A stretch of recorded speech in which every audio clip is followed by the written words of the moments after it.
ये जगह भी दिल्ली के बाहर बने दूसरे रिजॉर्ट्स या होटल्स जैसी होगी, जो एक्सप्रेसवे पर सफर करने वाले मुसाफिरों को ध्यान में रखकर बनाई जाती है। लेकिन जब शाम को वो समीर के साथ लोटस रिजॉर्ट पहुंचा तो उसे लगा जैसे वो किसी दूसरी ही दुनिया में आ गया है। उसने समीर से कहा, भाई ये जगह सच में अपनी दिल्ली में ही है। अब समझ में आया कि एंट्री फीस के नाम पर हमारी जेबें खाली क्यों करवा ली गई। समीर ने सिर हिलाया। जहां अर्जुन रिजॉर्ट की खूबसूरती में खोया हुआ था, वहीं समीर का ध्यान कहीं और ही था। वो चारों तरफ नजरें दौड़ा रहा था। उसे तो बस साक्षी की तलाश थी।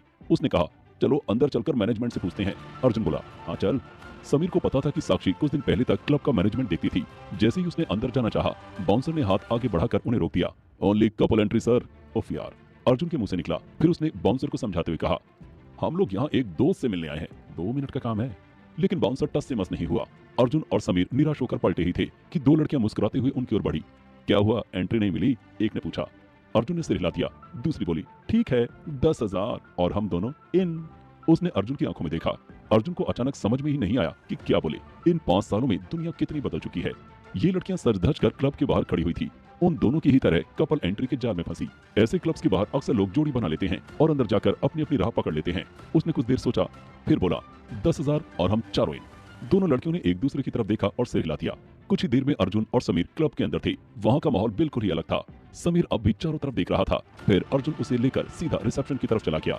बारटेंडर ने पूछा, क्या बनाऊं सर? अर्जुन ने एक बार समीर को देखा और कहा, हमें आपके मैनेजर से मिलना है।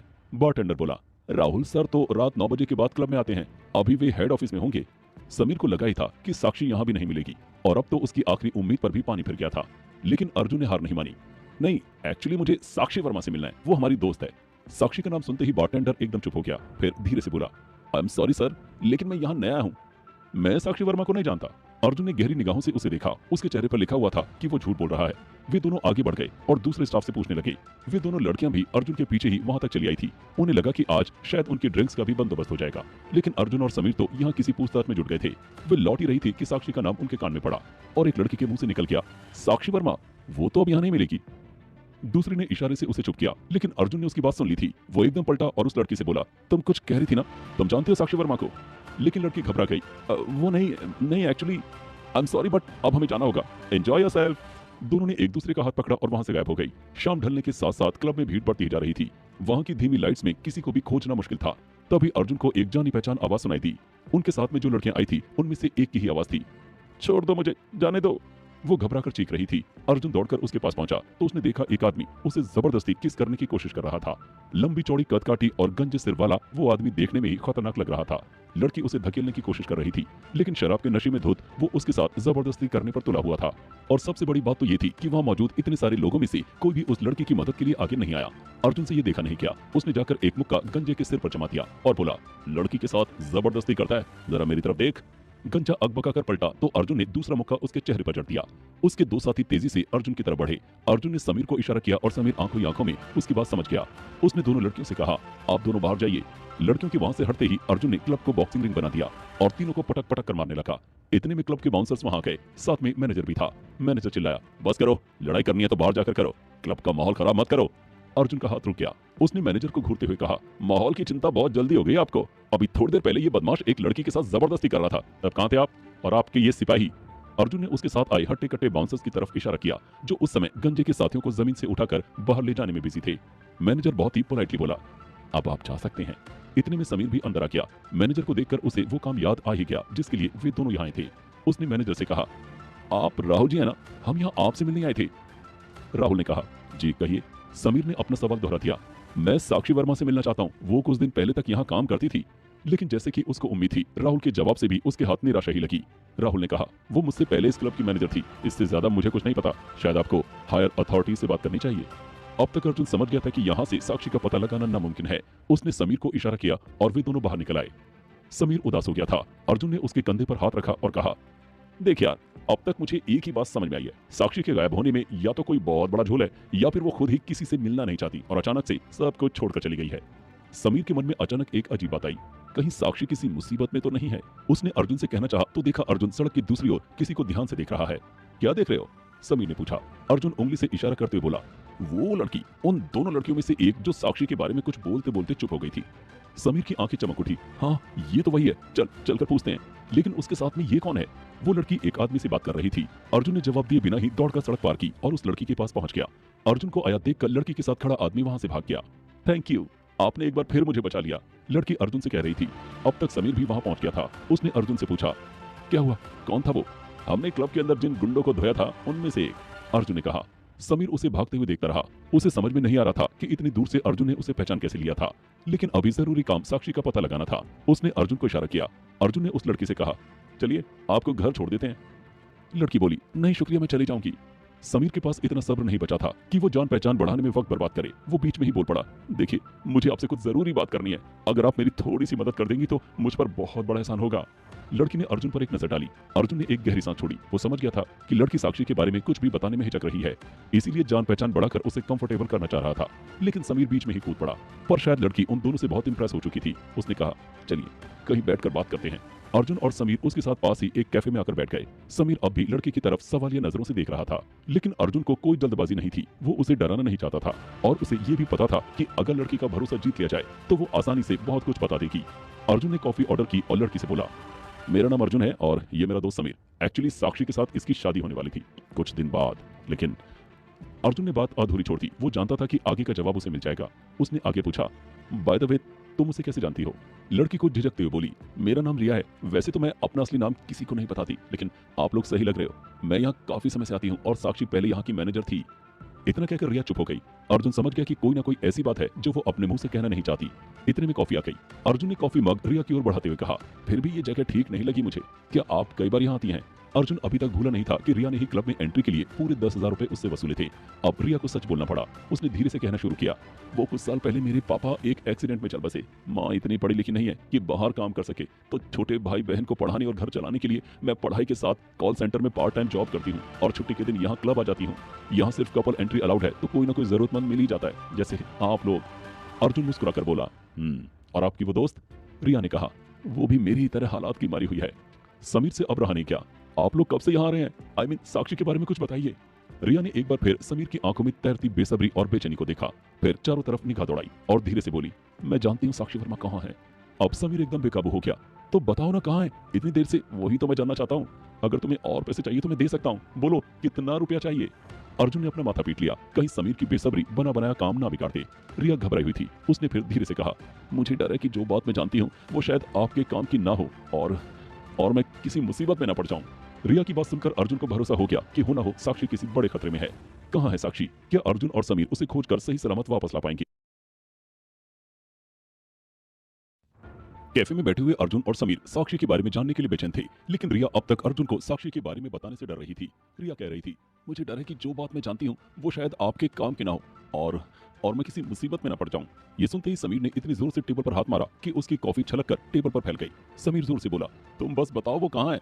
रिया डर से कांप गई। अर्जुन ने कॉफी साफ करते हुए कहा, घबराओ मत रिया, ये कुछ ज्यादा इमोशनल हो जाता है।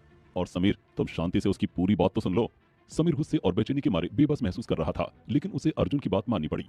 अर्जुन ने रिया से कहा, मैं तुमसे वादा करता हूँ तुम्हारा नाम नहीं आएगा, तुम भरोसा कर सकती हो। रिया ने थोड़ा डरते हुए कहा, साक्षी आजकल बलविंदर के साथ है। कुछ दिन पहले जब मैं क्लब आई थी तो मैंने उन दोनों को साथ देखा था, फिर सुना कि वे दोनों शादी करने वाले। उसके बाद साक्षी को मैंने कभी क्लब में नहीं देखा। समीर ने बहुत सी कोड़कर पूछा, बलविंदर? कौन है ये बलविंदर? रिया के कुछ कहने से पहले ही अर्जुन ने कहा, ये बलविंदर शेरगंज वाला है ना? रिया ने हाँ में सिर हिला दिया। अर्जुन समझ गया कि रिया जिस बलविंदर से डर रही है वो बलविंदर शेरगंज वाले के अलावा कोई और नहीं हो सकता। अर्जुन ने आगे पूछा, क्या तुम्हें इस बारे में और कुछ पता है? नहीं, मैं इसे ज्यादा कुछ नहीं जानती, बस ये जानती हूँ कि साक्षी अपनी मर्जी से उसके साथ है। वे दोनों साथ में बहुत खुश लग रहे थे, रिया ने बताया। अर्जुन ने समीर की तरफ देखा। समीर के चेहरे का रंग उड़ गया था, उसकी आंखों में खून उतर आया था। साक्षी उसके साथ इतना बड़ा धोखा कर सकती है, ये समीर ने कभी सपने में भी नहीं सोचा था। क्या नहीं किया था समीर ने उसके लिए? अर्जुन ने जब आगे कुछ नहीं पूछा तो रिया बोली, अब मुझे चलना चाहिए। तभी समीर ने अपनी जेब से 20,000 रुपए निकाले और रिया को देते हुए कहा, ये रख लो, तुम्हारे काम में आएंगे। रिया ने रुपए वापस करते हुए कहा, नहीं समीर जी, मुझे रुपए नहीं चाहिए, मैं तो बस आपकी मदद करना चाहती थी। आप दोनों ने भी तो आज मेरी मदद की थी। लेकिन समीर ने उसे फिर भी पैसे दे दिए। रिया कुछ झिझक रही थी, फिर उसने रुपए रख लिए और वहां से निकल गई। समीर दोनों हाथों से अपना सिर पकड़कर बैठा हुआ था। अर्जुन ने उसके कंधे पर हाथ रखते हुए कहा, मेरे भाई, हम उसे ढूंढ लेंगे, तू चिंता मत कर, लेकिन मेरी बात मान और इस मामले को यही खत्म कर दे। अगर वो अपनी मर्जी से उसके साथ गई है तो समीर ने अर्जुन का हाथ पकड़कर कहा, क्या कमी रखी थी मैंने अर्जुन? क्या नहीं किया मैंने साक्षी के लिए? यहाँ तक कि मैंने आर्मी में जाने का सपना भी छोड़ दिया सिर्फ साक्षी के लिए। मैं उससे जवाब चाहता हूँ। अर्जुन जानता था कि यही समीर की दुखती रख है। अर्जुन की तरह समीर भी आर्मी में जाना चाहता था, बहुत मेहनत से तैयारी भी की थी। फिर अचानक उसने अपना फैसला बदल दिया और कॉर्पोरेट फील्ड में चला गया। अर्जुन कुर्सी से उठ गया और समीर का हाथ पकड़कर उठाते हुए बोला, चल फिर आज उससे जवाब लेकर ही आएंगे। समीर ने पूछा, लेकिन हम उसे ढूंढेंगे कहाँ? अर्जुन बोला, ढूंढने वाले को तो भगवान भी मिल जाता है, फिर ये तो एक मामूली सा गुंडा है। समीर मुस्कुराकर बोला, यार मामूली तो नहीं है। रिया को देखा था ना, कैसे नाम लेने में कांप रही थी।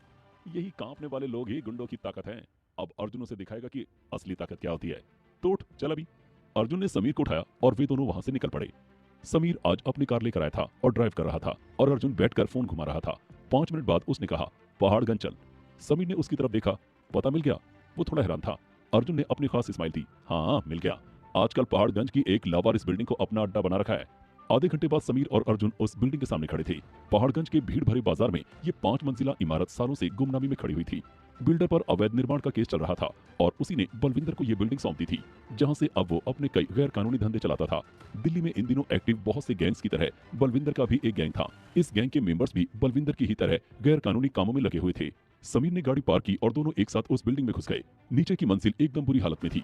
जब वहां कोई नहीं दिखा तो दोनों ऊपर की तरफ बढ़े। सीढ़ियों की हालत भी पहली मंजिल की तरह खराब थी, टूटी फूटी और अंधेरी। सीढ़ियां चढ़ते हुए अर्जुन एक आदमी से टकरा गया। हट्टा कट्टा सा वो आदमी देखने में ही गुंडा लग रहा था। उसके हाथ से एक बैग छूटकर नीचे गिरा। वो आदमी चीखा, ए दिखता नहीं है, अंधा है क्या? समीर ने मोबाइल की टॉर्च जलाकर रोशनी कर दी। अर्जुन ने बैग उठाकर देते हुए कहा, भाई कहाँ है? क्यों बताऊं, कौन है तू? उस आदमी ने अर्जुन को धक्का देते हुए कहा। अर्जुन की कदकाठी देखकर उसे लगा कि वो कोई पुलिस वाला है। अर्जुन ने बहुत ही रिस्पेक्ट के साथ कहा, अरे भाई हम तो सिर्फ बलविंदर भाई से मिलने आए हैं, उनसे एक छोटा सा काम है, हम भी आपकी ही तरह उनके बंदे हैं। उस आदमी ने अपनी आस्तीन मोड़ी और कलाई पर एक टैटू दिखाते हुए कहा, ये होते हैं भाई के बंदे, अब तू बता तू कौन है? उसके हाथ पर शेर के मुंह का एक टैटू बना हुआ था। ये जानकारी अर्जुन ने नोट कर ली। लोकल गैंग्स के मेंबर अक्सर ऐसे टैटू बनवाते थे जिससे उनकी यूनिटी और पहचान साबित हो सके। अर्जुन ने उसकी कलाई पकड़कर मोड़ दी। बैग एक बार फिर नीचे गिर गया। पहाड़ जैसे कद काठी वाला ये आदमी कलाई मुड़ते ही दर्द से चीख पड़ा। तुझे समझ में नहीं आता? जब मैंने कहा हम भाई के ही लोग हैं, ये मान ले जैसे पुलिस के अंडरकवर एजेंट्स होते हैं ना, बिल्कुल वैसे ही। और ये पैसा तू इस वक्त कहाँ लेकर जा रहा है, हमें ये भी पता है। अर्जुन ने उसकी जेब पर हाथ मारा जिसमें कुछ गड्डियां रखी हुई थी। ये सुनते ही वो आदमी थोड़ा घबरा गया और बोला, भाई इस समय सबसे ऊपरी फ्लोर पर है, अपनी नई गर्लफ्रेंड को बिलियर्ड सिखा रहे हैं। उसने अपनी जेब पर हाथ रख लिया। अर्जुन ने उसकी कलाई छोड़ दी। वो कलाई सहलाता हुआ वहां से भाग गया। अर्जुन ने कहा, अब तुम्हारे किसी साथी को कॉल करके ये भी बता दो कि हम लोग आए हैं, चांदनी चौक की डील के बारे में बात करने आए हैं। अर्जुन ने एक और ब्लफ खेला। उस आदमी ने एक नजर अर्जुन को ऊपर से नीचे देखा, फिर अपना मोबाइल फोन निकालकर किसी को कॉल करके कहा, चांदनी चौक वाले बंदे आ रहे हैं भाई से मिलने।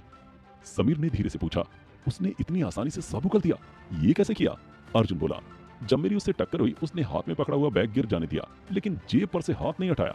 और जब मैंने रुपयों के बारे में बात की तब उसका हाथ अपनी जेब पर कस गया। मतलब ये अपने मालिक के रुपयों के साथ कोई झोल कर रहा है। कर जाने दो, हमारा काम तो हो गया। चलो चलकर बलविंदर से मिलते हैं, समीर ने कहा और दोनों सीढ़ियां चढ़कर 5वें फ्लोर पर पहुंच गए। बाहर एक बड़ा सा हॉल था और आसपास बहुत से कमरे। इस फ्लोर की हालत बाकी के मुकाबले बहुत अच्छी थी। हॉल में कुछ सोफे रखे हुए थे और बलविंदर के लोग वहां बैठे हुए थे। अर्जुन ने जाकर उनसे कहा, हम भाई से मिलने आए हैं, जरूरी काम है। 2 आदमी उठे और अर्जुन और समीर की तलाशी ली। फिर एक कमरे की तरफ इशारा करके बोले, उधर चले जाओ। कमरे का दरवाजा खुला हुआ था। अचानक समीर की नजर पूल टेबल के पास खड़ी साक्षी पर पड़ी और उसे लगा कि उसकी सांस रुक जाएगी। अर्जुन ने भी साक्षी को देखा और समीर के एक्सप्रेशन से वो समझ गया कि वो कैसा महसूस कर रहा होगा, लेकिन इस वक्त वे दोनों कुछ कह नहीं सकते थे। बलविंदर एक मीडियम हाइट का अधेड़ आदमी था, गहरा सांवला रंग और सिर पर छोटे छोटे बाल। वो मन लगाकर साक्षी को बिलियर्ड्स खेलना सिखा रहा था। साक्षी टेबल पर झुकी और बलविंदर ने उसका हाथ थामकर स्टिक को सेट किया। बॉल जैसे ही निशाने पर लगी, साक्षी ने बलविंदर के गले में दोनों बाहें डाल दी और उसके गाल पर किस कर लिया। ये देखकर तो समीर की मुट्ठियां तन गई। अर्जुन ने उसका हाथ पकड़ा और धीरे से कहा, शांत रहो समीर, बल्कि मैं कहूंगा तुम एक बार फिर सोच लो। लेकिन समीर ने कोई जवाब नहीं दिया। अर्जुन और समीर जैसे ही कमरे में अंदर जाने के लिए बढ़े, एक आदमी तेज कदम बढ़ाता हुआ कमरे के अंदर चला गया। ओह, ये तो वही है, समीर ने अर्जुन से कहा। अर्जुन भी एकटक उसे ही देख रहा था। ये वही गुंडा था जिसे अभी कुछ घंटे पहले अर्जुन ने क्लब में पीटा था। उसने बलविंदर से अंदर आने की परमिशन मांगी। साक्षी कुछ दूर हटकर खड़ी हो गई और गंजा आदमी बलविंदर के पास जाकर खड़ा हो गया। उसे देखकर बलविंदर बोला, जीतू, तेरी हालत किसने की? तेरे चेहरे पर चोट के निशान है। गंजा आदमी जिसका नाम जीतू था टेबल पर कुछ कागज रखते हुए गुस्से से भरी आवाज में बोला, भाई इन दोनों ने क्लब में बेवजह मेरे साथ मारपीट की। वे कागज क्लब के सीसीटीवी फुटेज के प्रिंट्स थे। बलविंदर ने ध्यान से उन फोटोज को देखा और पूछा, इन्हें तो मैं पहली बार देख रहा हूँ, किस गैंग के बंदे हैं ये? उसने कागज वापस टेबल पर पटक दिए। तभी साक्षी की नजर समीर की फोटो पर पड़ी और उसके चेहरे का रंग उड़ गया। जीतू के जवाब देने से पहले ही समीर और अर्जुन उस कमरे के अंदर आ गए। बलविंदर उन्हें बिना पूछे एकदम से अंदर आते देख बोला, कौन हो तुम लोग और यहाँ क्या कर रहे हो? अरे ये तो वही दोनों हैं जिनकी फोटो तुमने दिखाई थी। वो समीर और अर्जुन को पहचान गया था। जीतू भी जोश में आकर बोला, देखा भाई इनकी हिम्मत, ये आपको खुली चुनौती देना चाहते हैं, इसलिए मेरे पीछे यहाँ तक चले आए। अर्जुन और समीर को देखकर साक्षी कांप उठी। उसके चेहरे पर हवाएं उड़ने लगी। अर्जुन अब तक उनकी बात शांति से सुन रहा था। वो चाहता था कि समीर एक बार साक्षी से बात कर ले, फिर जो होगा देखा जाएगा। समीर ने जीतू की बात का जवाब देते हुए कहा, हम तेरे पीछे नहीं आए, इसके पीछे आए हैं। समीर ने साक्षी की तरफ इशारा किया। बलविंदर ने पलटकर साक्षी की तरफ देखा। क्या बात है साक्षी, कौन है ये लोग? ये मेरा फियांसे था, हमारी शादी होने वाली थी, साक्षी ने हकलाते हुए कहा। बलविंदर ने समीर को गौर से देखा और कहा, अच्छा तो ये समीर है, क्या बात करनी है तुझे? मुझे साक्षी से जवाब चाहिए, उसने मेरे साथ ऐसा क्यों किया? समीर की आवाज में चिढ़, गुस्सा और उलझन थी। बलविंदर, अर्जुन और समीर तीनों ही इस समय साक्षी को देख रहे थे।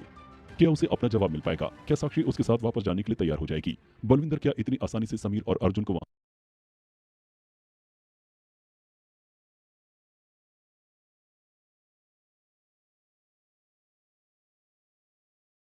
समीर इस वक्त साक्षी की आंखों में आंखें डालकर सवाल कर रहा था, लेकिन साक्षी उससे नजरें चुरा रही थी, जैसे उसके पास समीर से नजरें मिलाने तक की हिम्मत ना हो। शोरगुल सुनकर हॉल में बैठे बाकी लोग भी उसी कमरे में आ गए थे। कुछ ही देर पहले यहाँ साक्षी खिलखिला रही थी और अब जैसे उसे सांप सूंघ गया था। मुझे अपने सवालों के जवाब चाहिए साक्षी, समीर ने फिर कहा। कमरे में सन्नाटा छा गया था। माहौल एकदम बोझिल था। लोग कभी साक्षी को देखते, कभी समीर को, तो कभी बलविंदर को। अर्जुन भी इस तनाव को महसूस कर रहा था। उसे पता था कि ये शांति ज्यादा देर तक टिकेगी नहीं। बलविंदर का एक इशारा पाते ही उसके गुंडे उन दोनों पर टूट पड़ेंगे, लेकिन बलविंदर ने ऐसा कुछ नहीं किया, बल्कि वो पीछे हट गया और टेढ़ी स्माइल के साथ बोला, साक्षी जवाब दो, समीर इतना खतरा उठाकर यहाँ तक आया तुमसे बात करने के लिए। बात खत्म करके बलविंदर ने अपने आदमियों को बाहर जाने का इशारा किया। बलविंदर की बात सुनकर अर्जुन ने मन में उसे एक गाली दी। अब बड़ा महान बन रहा है। लेकिन समीर ने बलविंदर की बात पर ध्यान नहीं दिया और फिर साक्षी से कहा, अब बोलोगी भी कुछ? तुम ये मत सोचना कि मैं तुम्हें वापस पाना चाहता हूँ या वापस लेने आया हूँ। तुम बस मेरे सवालों का जवाब दे दो और मैं यहाँ से चला जाऊंगा। समीर की बात सुनकर अब की बार अर्जुन भी चौंक पड़ा। उधर साक्षी के चेहरे के एक्सप्रेशंस एकदम बदल गए और वो चीख पड़ी, ये क्या जवाब जवाब लगा रखा है? इतनी सी बात समझ में नहीं आती कि अगर कोई लड़की तुम्हें छोड़कर चली गई है तो इसका सीधा सा मतलब है कि वो तुम्हारे साथ रहना नहीं चाहती। और ऐसा भी नहीं है कि मैंने तुम्हें कभी कुछ बताया नहीं। मैंने कई बार तुमसे इस बारे में बात करने की कोशिश की, लेकिन तुम तो अपनी ही धुन में मगन रहते थे। बोलते बोलते साक्षी गुस्से से कांपने लगी। साक्षी का गुस्सा देखकर समीर सकपका गया। उसे समझ में नहीं आया कि क्या जवाब दे। दो पल रुककर उसने सोचा और फिर बोला, क्या कमी थी मेरे प्यार में साक्षी? मुझे बस इसी सवाल का जवाब चाहिए। क्या नहीं किया मैंने तुम्हारे लिए? आर्मी में जाने का सपना देखना तक छोड़ दिया, इतना प्यार किया, तुमने जरा सी भी इज्जत नहीं की इस बात की। साक्षी फिर चिल्ला उठी, वाह बहुत कुर्बानी दी है ना तुमने। 2 कौड़ी की नौकरी से मुझे कौन सी खुशियां खरीद कर देने वाले थे तुम? मेरे भी कुछ सपने थे, कुछ अरमान थे। खैर छोड़ो और दफा हो जाओ यहाँ से। मैं बलविंदर के साथ खुश हूँ और इसी के साथ रहना चाहती हूँ। ये बात सुनकर समीर ने अपना आपा खो दिया और वो साक्षी की तरफ बढ़ा ही था कि बलविंदर बीच में आ गया। अरे अरे उधर कहाँ जा रहा है? उसने समीर का कंधा पकड़कर जोर से धक्का दिया। समीर का ध्यान पूरा साक्षी की तरफ ही था। इस अचानक मिले धक्के से वो लड़खड़ा गया और पूल टेबल से टकरा गया। अर्जुन ने एक पल की भी देरी किए बिना समीर को संभाल लिया। चल भाई अब यहाँ से, मुझे लगता है अब तुझे तेरे सारे सवालों के जवाब मिल गए होंगे, अर्जुन ने उसे उठाते हुए कहा। समीर ने चुपचाप सिर हिला दिया। वे दोनों जाने के लिए मुड़े ही थे कि बलविंदर बोल पड़ा, तुझे तो तेरे सवालों के जवाब मिल गए, अब मेरे सवाल का जवाब भी देता जा। बलविंदर के इशारे पर उसके गुंडे अर्जुन और समीर का रास्ता रोककर खड़े हो गए। अर्जुन मुड़ा और बलविंदर से बोला, देख भाई हमारे तेरे साथ कोई दुश्मनी नहीं है, ना ही कोई लेना देना है। जिस काम के लिए आए थे वो पूरा हो गया, अब जाने दे, वरना। बलविंदर अब अर्जुन को चिढ़ाने के मूड में था। उसे यह बर्दाश्त नहीं हो रहा था कि उससे आधी उम्र का लड़का उसके सामने खड़ा होकर उससे नजरें मिलाकर बात करे। वरना क्या, इसी से पूछ ले क्लब के बाहर क्या हुआ था। अर्जुन ने जीतू की तरफ देखकर हंसते हुए कहा। अब बलविंदर गुस्साए सांड की तरह फुंकारने लगा, तेरी इतनी हिम्मत, मेरे अड्डे पर आकर मुझे धमकाएगा? एक तो आते यहाँ वकालत शुरू कर दी, ना दुआ ना सलाम, और अब ये तेवर दिखाएगा। मेरे आदमी पर तूने हाथ उठाया, मेरे अड्डे में मेरी इजाजत के बिना घुसा, मेरी महबूबा की बेइज्जती की, और अब मैं तुझे छोड़ूंगा नहीं। पकड़कर मारो इन दोनों को जब तक इनकी अकल ठिकाने में ना जाए, उसने अपने गुंडों से कहा। उसके गुंडे तो कब से इसी पल का इंतजार में खड़े थे। वे बलविंदर का इशारा पाते ही अर्जुन की तरफ लपके, लेकिन अर्जुन के माथे पर शिकन तक नहीं आई। अबे यार, एक दिन में 2-2 बार मारपीट करना अच्छा नहीं लगता। इतने में 2 गुंडे उसकी तरफ बढ़े और अगले ही पल वे दोनों कमरे के दूसरे कोने में पड़े करा रहे थे। बलविंदर आंखें फाड़े देखता रह गया कि ये कब हुआ। यहाँ तक कि समीर भी देख नहीं पाया। अब की बार सारे एक साथ अर्जुन और समीर पर टूट पड़े। अर्जुन तो ट्रेंड फाइटर था ही, समीर भी कम नहीं था। वो कॉलेज के दिनों में बॉक्सिंग चैंपियन रह चुका था और अब भी उसकी फिजिकल फिटनेस बहुत अच्छी थी। वो गुंडों को पटक पटक कर धो रहा था। इतने में जीतू ने बिलियर्ड की स्टिक उठाई और अर्जुन के सिर पर तेजी से मारने ही वाला था कि समीर ने उसे हाथ से रोक लिया और उसका हाथ घुमाकर उसे जमीन पर पटक दिया। अर्जुन 2 गुंडों से उलझा हुआ था। उसने दोनों को अलग फेंका और जीतू को दोनों हाथों से ऊपर उठा लिया और जोर से पूल टेबल पर पटक दिया। ऐसे खेलते हैं अर्जुन की स्टाइल में, टेबल चरमरा कर टूट गई। खूब मार खाने के बाद भी बलविंदर के गुंडे हार नहीं मान रहे थे। अब वे सब लड़ते लड़ते बाहर के हॉल में आ गए। जब बलविंदर ने देखा कि अर्जुन और समीर उसके आदमियों पर भारी पड़ रहे हैं तो उसने दूसरा कमरा खोल दिया जिसमें हथियार भरे हुए थे, लंबे लंबे छुरे और हॉकी स्टिक्स। अर्जुन की नजर जैसे ही इन चीजों पर पड़ी उसने समीर को इशारा किया। समीर ने आंखों ही आंखों में पूछा, क्या? अर्जुन बोला, खिड़की। समीर की आंखें फैल गई। वे दोनों इस समय 5वें फ्लोर पर थे और यहाँ से कूदने का मतलब था अपनी जान से हाथ धोना। इतने में वे सब हथियार लेकर आ गए थे। अर्जुन ने जल्दी जल्दी 2-3 कुर्सियां उसकी तरफ उछाल दी। उसे कुछ पल का वक्त मिल गया और वो दौड़कर समीर के पास पहुंचा और उसका हाथ पकड़कर बिलियर्ड्स वाले कमरे में बनी खिड़की की तरफ दौड़ लगा दी। आते ही उसने कमरे का दरवाजा बंद कर दिया। खिड़की बहुत बड़ी थी और उसका शीशा खुला हुआ था। समीर इससे पहले कि कुछ भी सोच पाता, अर्जुन ने उसके साथ ही छलांग लगा दी। समीर ने डर के मारे अपनी आंखें बंद कर ली। उसे लग रहा था कि ये उसकी जिंदगी के कुछ आखिरी सेकंड्स हैं और जल्दी ही उसके शरीर के परकच्चे जमीन पर बिखरे होंगे, लेकिन ऐसा कुछ नहीं हुआ। उसे अपने नीचे प्लास्टिक की थैलियों की सरसराहट महसूस हो रही थी जिनमें कपड़ों जैसा कुछ भरा हुआ था। उसने झट से अपनी आंखें खोल ली। चल जल्दी से उठ और निकल यहाँ से, अर्जुन ने धीरे से कहा और उसका हाथ पकड़कर उठाया। समीर उठ खड़ा हुआ और कुछ ही देर में वे पाइप के रास्ते सरसराते हुए नीचे उतर गए और बाजार की भीड़ में खो गए। और कुछ ही देर में वो अपनी कार में थे। समीर कार की स्टीयरिंग व्हील संभाले हुए था और बगल में बैठे अर्जुन ने बियर की बोतल खोल ली थी। दोनों पागलों की तरह हंसे जा रहे थे। बलविंदर हाथ मलता रह गया बेचारा, क्या गजब धुलाई किया तूने उसके गुंडों की, समीर हंसते हुए बोला। अर्जुन ने बियर का एक घूंट हलक के नीचे उतारा और बोला, लेकिन उसका हथियारों वाला आइडिया बढ़िया था। बड़ी स्टाइल से कमरा खोलकर हथियार फेंक रहा था। बाल बाल बच गए हम लोग। समीर ने एक नजर अर्जुन की तरफ देखा और पूछा, फिर भी तूने बहुत बड़ा रिस्क उठाया। अगर वहां कपड़ों से भरी थैलियां नहीं होती तो आज हमारा कीमा बन गया होता। अरे ऐसे कैसे बन जाता मेरे भोले भंडारी, तू प्यार में अंधा होकर वहां गया था लेकिन मेरी आंखें खुली हुई थी। इतनी खतरनाक जगह जाने से पहले क्या तूने आसपास नजर भी नहीं डाली थी? अर्जुन ने कहा तो समीर को समझ नहीं पाया। उसके मुंह से निकला, मतलब तुझे सब कुछ पहले से पता था? उसने बियर के लिए हाथ बढ़ाया तो अर्जुन ने उसके हाथ पर चपत मारते हुए कहा, ड्राइविंग के वक्त नो ड्रिंकिंग। और हाँ, मुझे पहले से पता था कि वहां छत पर कपड़ों से भरी हुई बड़ी बड़ी थैलियां रखी हुई हैं। बलविंदर के अड्डे में घुसने से पहले ही मैंने भागने का प्लान तैयार कर लिया था। इस 5 स्टार बिल्डिंग के बगल में जो 2 मंजिला मकान है वो पुराने कपड़ों का धंधा करने वाले किसी व्यापारी का है। शाम होते ही वो पूरा माल थैलियों में भरकर छत पर रख देता होगा। मैंने खिड़की से झांककर वहां का नजारा देख लिया था जब तू साक्षी के साथ सवाल जवाब में बिजी था। समीर ने उसे सलाम करते हुए कहा, hats off to you my friend, अब बताओ कहां चलना है? अर्जुन ने बोतल खत्म करके बैक सीट पर डाल दी और बोला, आज के लिए इतना एडवेंचर काफी है। अब तेरे सवालों के जवाब मिल गए हो तो मुझे मेरे घर पहुंचा दे मेरे भाई, नींद आ रही है। अच्छा पहले कहीं चलकर खाना खा लेते हैं, समीर ने कहा और गाड़ी कनॉट प्लेस की तरफ मोड़ दी। वैसे क्या डिसाइड किया तूने आगे के लिए? अर्जुन ने पूछा तो समीर बिल्कुल चुप हो गया। फिर कुछ देर बाद बोला, अब एक नई शुरुआत करने का डिसाइड किया है, पिछली सारी बातों पर मिट्टी डाल के। शाबाश मेरे भाई, अर्जुन ने समीर का कंधा थपथपाया। जैसे ही अर्जुन अपने घर पहुंचा उसने सबसे पहले अपना फोन चेक किया, कहीं डॉक्टर माही का कोई मैसेज ना आया हो, लेकिन उसका फोन बंद था, बैटरी खत्म हो चुकी थी। अर्जुन ने फोन चार्जिंग पर लगाया और नहाने चला गया। जब वो नहाकर निकला तो फोन बज रहा था। अरे यार, इतनी रात को किसका कॉल होगा? कहीं ये समीर फिर से किसी मुसीबत में तो नहीं पड़ गया? अर्जुन ने सोचा, लेकिन फोन की स्क्रीन पर मेघा का नाम चमक रहा था। इतनी रात को मेघा का कॉल, क्या बात है? कहीं बलविंदर के आदमी मेघा तक तो नहीं पहुंच गए? ये ख्याल दिमाग में आते ही अर्जुन परेशान उठा। उसने जल्दी से फोन उठाया। कहाँ हो तुम? दिन भर से तुम्हें कॉल कर रही हूँ, सुबह अचानक ही गायब हो गए तुम दोनों। मेघा शिकायती लहजे में बोली। सब ठीक है ना मेघा? क्या बात है, तुम कॉल क्यों कर रही थी? अर्जुन ने जल्दी जल्दी पूछा। मेघा उसके सवालों से चकरा गई। अरे अरे अरे, ब्रेक लगाओ, सब ठीक है, वैसे तुम क्यों परेशान हो रहे हो? अर्जुन बोला, फिर ठीक है, अब कुछ दिन मुझे फोन मत करना, ठीक है? मेघा को लगा कि शायद कल रात की बात से अर्जुन अब तक शर्मिंदा है और इसी वजह से उसे कॉल करने से मना कर रहा है। Okay, it's all right, Megha ने कहा और फोन काट दिया। उसके मन में अजीब सी कश्मकश थी। वो जितना ही अर्जुन से दूर जाने की कोशिश करती वो उतना ही अपने नजदीक पाती। लेकिन अर्जुन का बिहेवियर अब भी उसके साथ अजनबियों जैसा ही था। उधर अर्जुन को लगता था कि मेघा और उसके बीच में अब कुछ बचा नहीं है और उसे मेघा से दूर ही रहना चाहिए।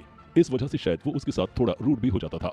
वैसे भी अर्जुन अभी किसी तरह के रोमांटिक रिलेशनशिप के लिए तैयार नहीं था, ना तो मेघा के साथ न ही किसी और के साथ। फिर भी मेघा के दिल को अर्जुन के इस बर्ताव से चोट तो पहुंचती ही थी। अर्जुन ने फिर से अपना फोन बंद कर लिया और अगले 2 दिन वो कहाँ रहा किसी को पता नहीं था। 2 दिन बाद अचानक मेघा का मैसेज आया, ऑफिस में कोई तुम्हें ढूंढने आया था, गार्ड्स ने उसे बता दिया कि अब तुम वहां काम नहीं करते हो, तो वो चला गया। ये मैसेज पढ़ते ही अर्जुन का माथा ठनका। कौन हो सकता है ये जो उसकी खोज करते हुए ऑफिस तक पहुंच गया था? क्या बलविंदर ही?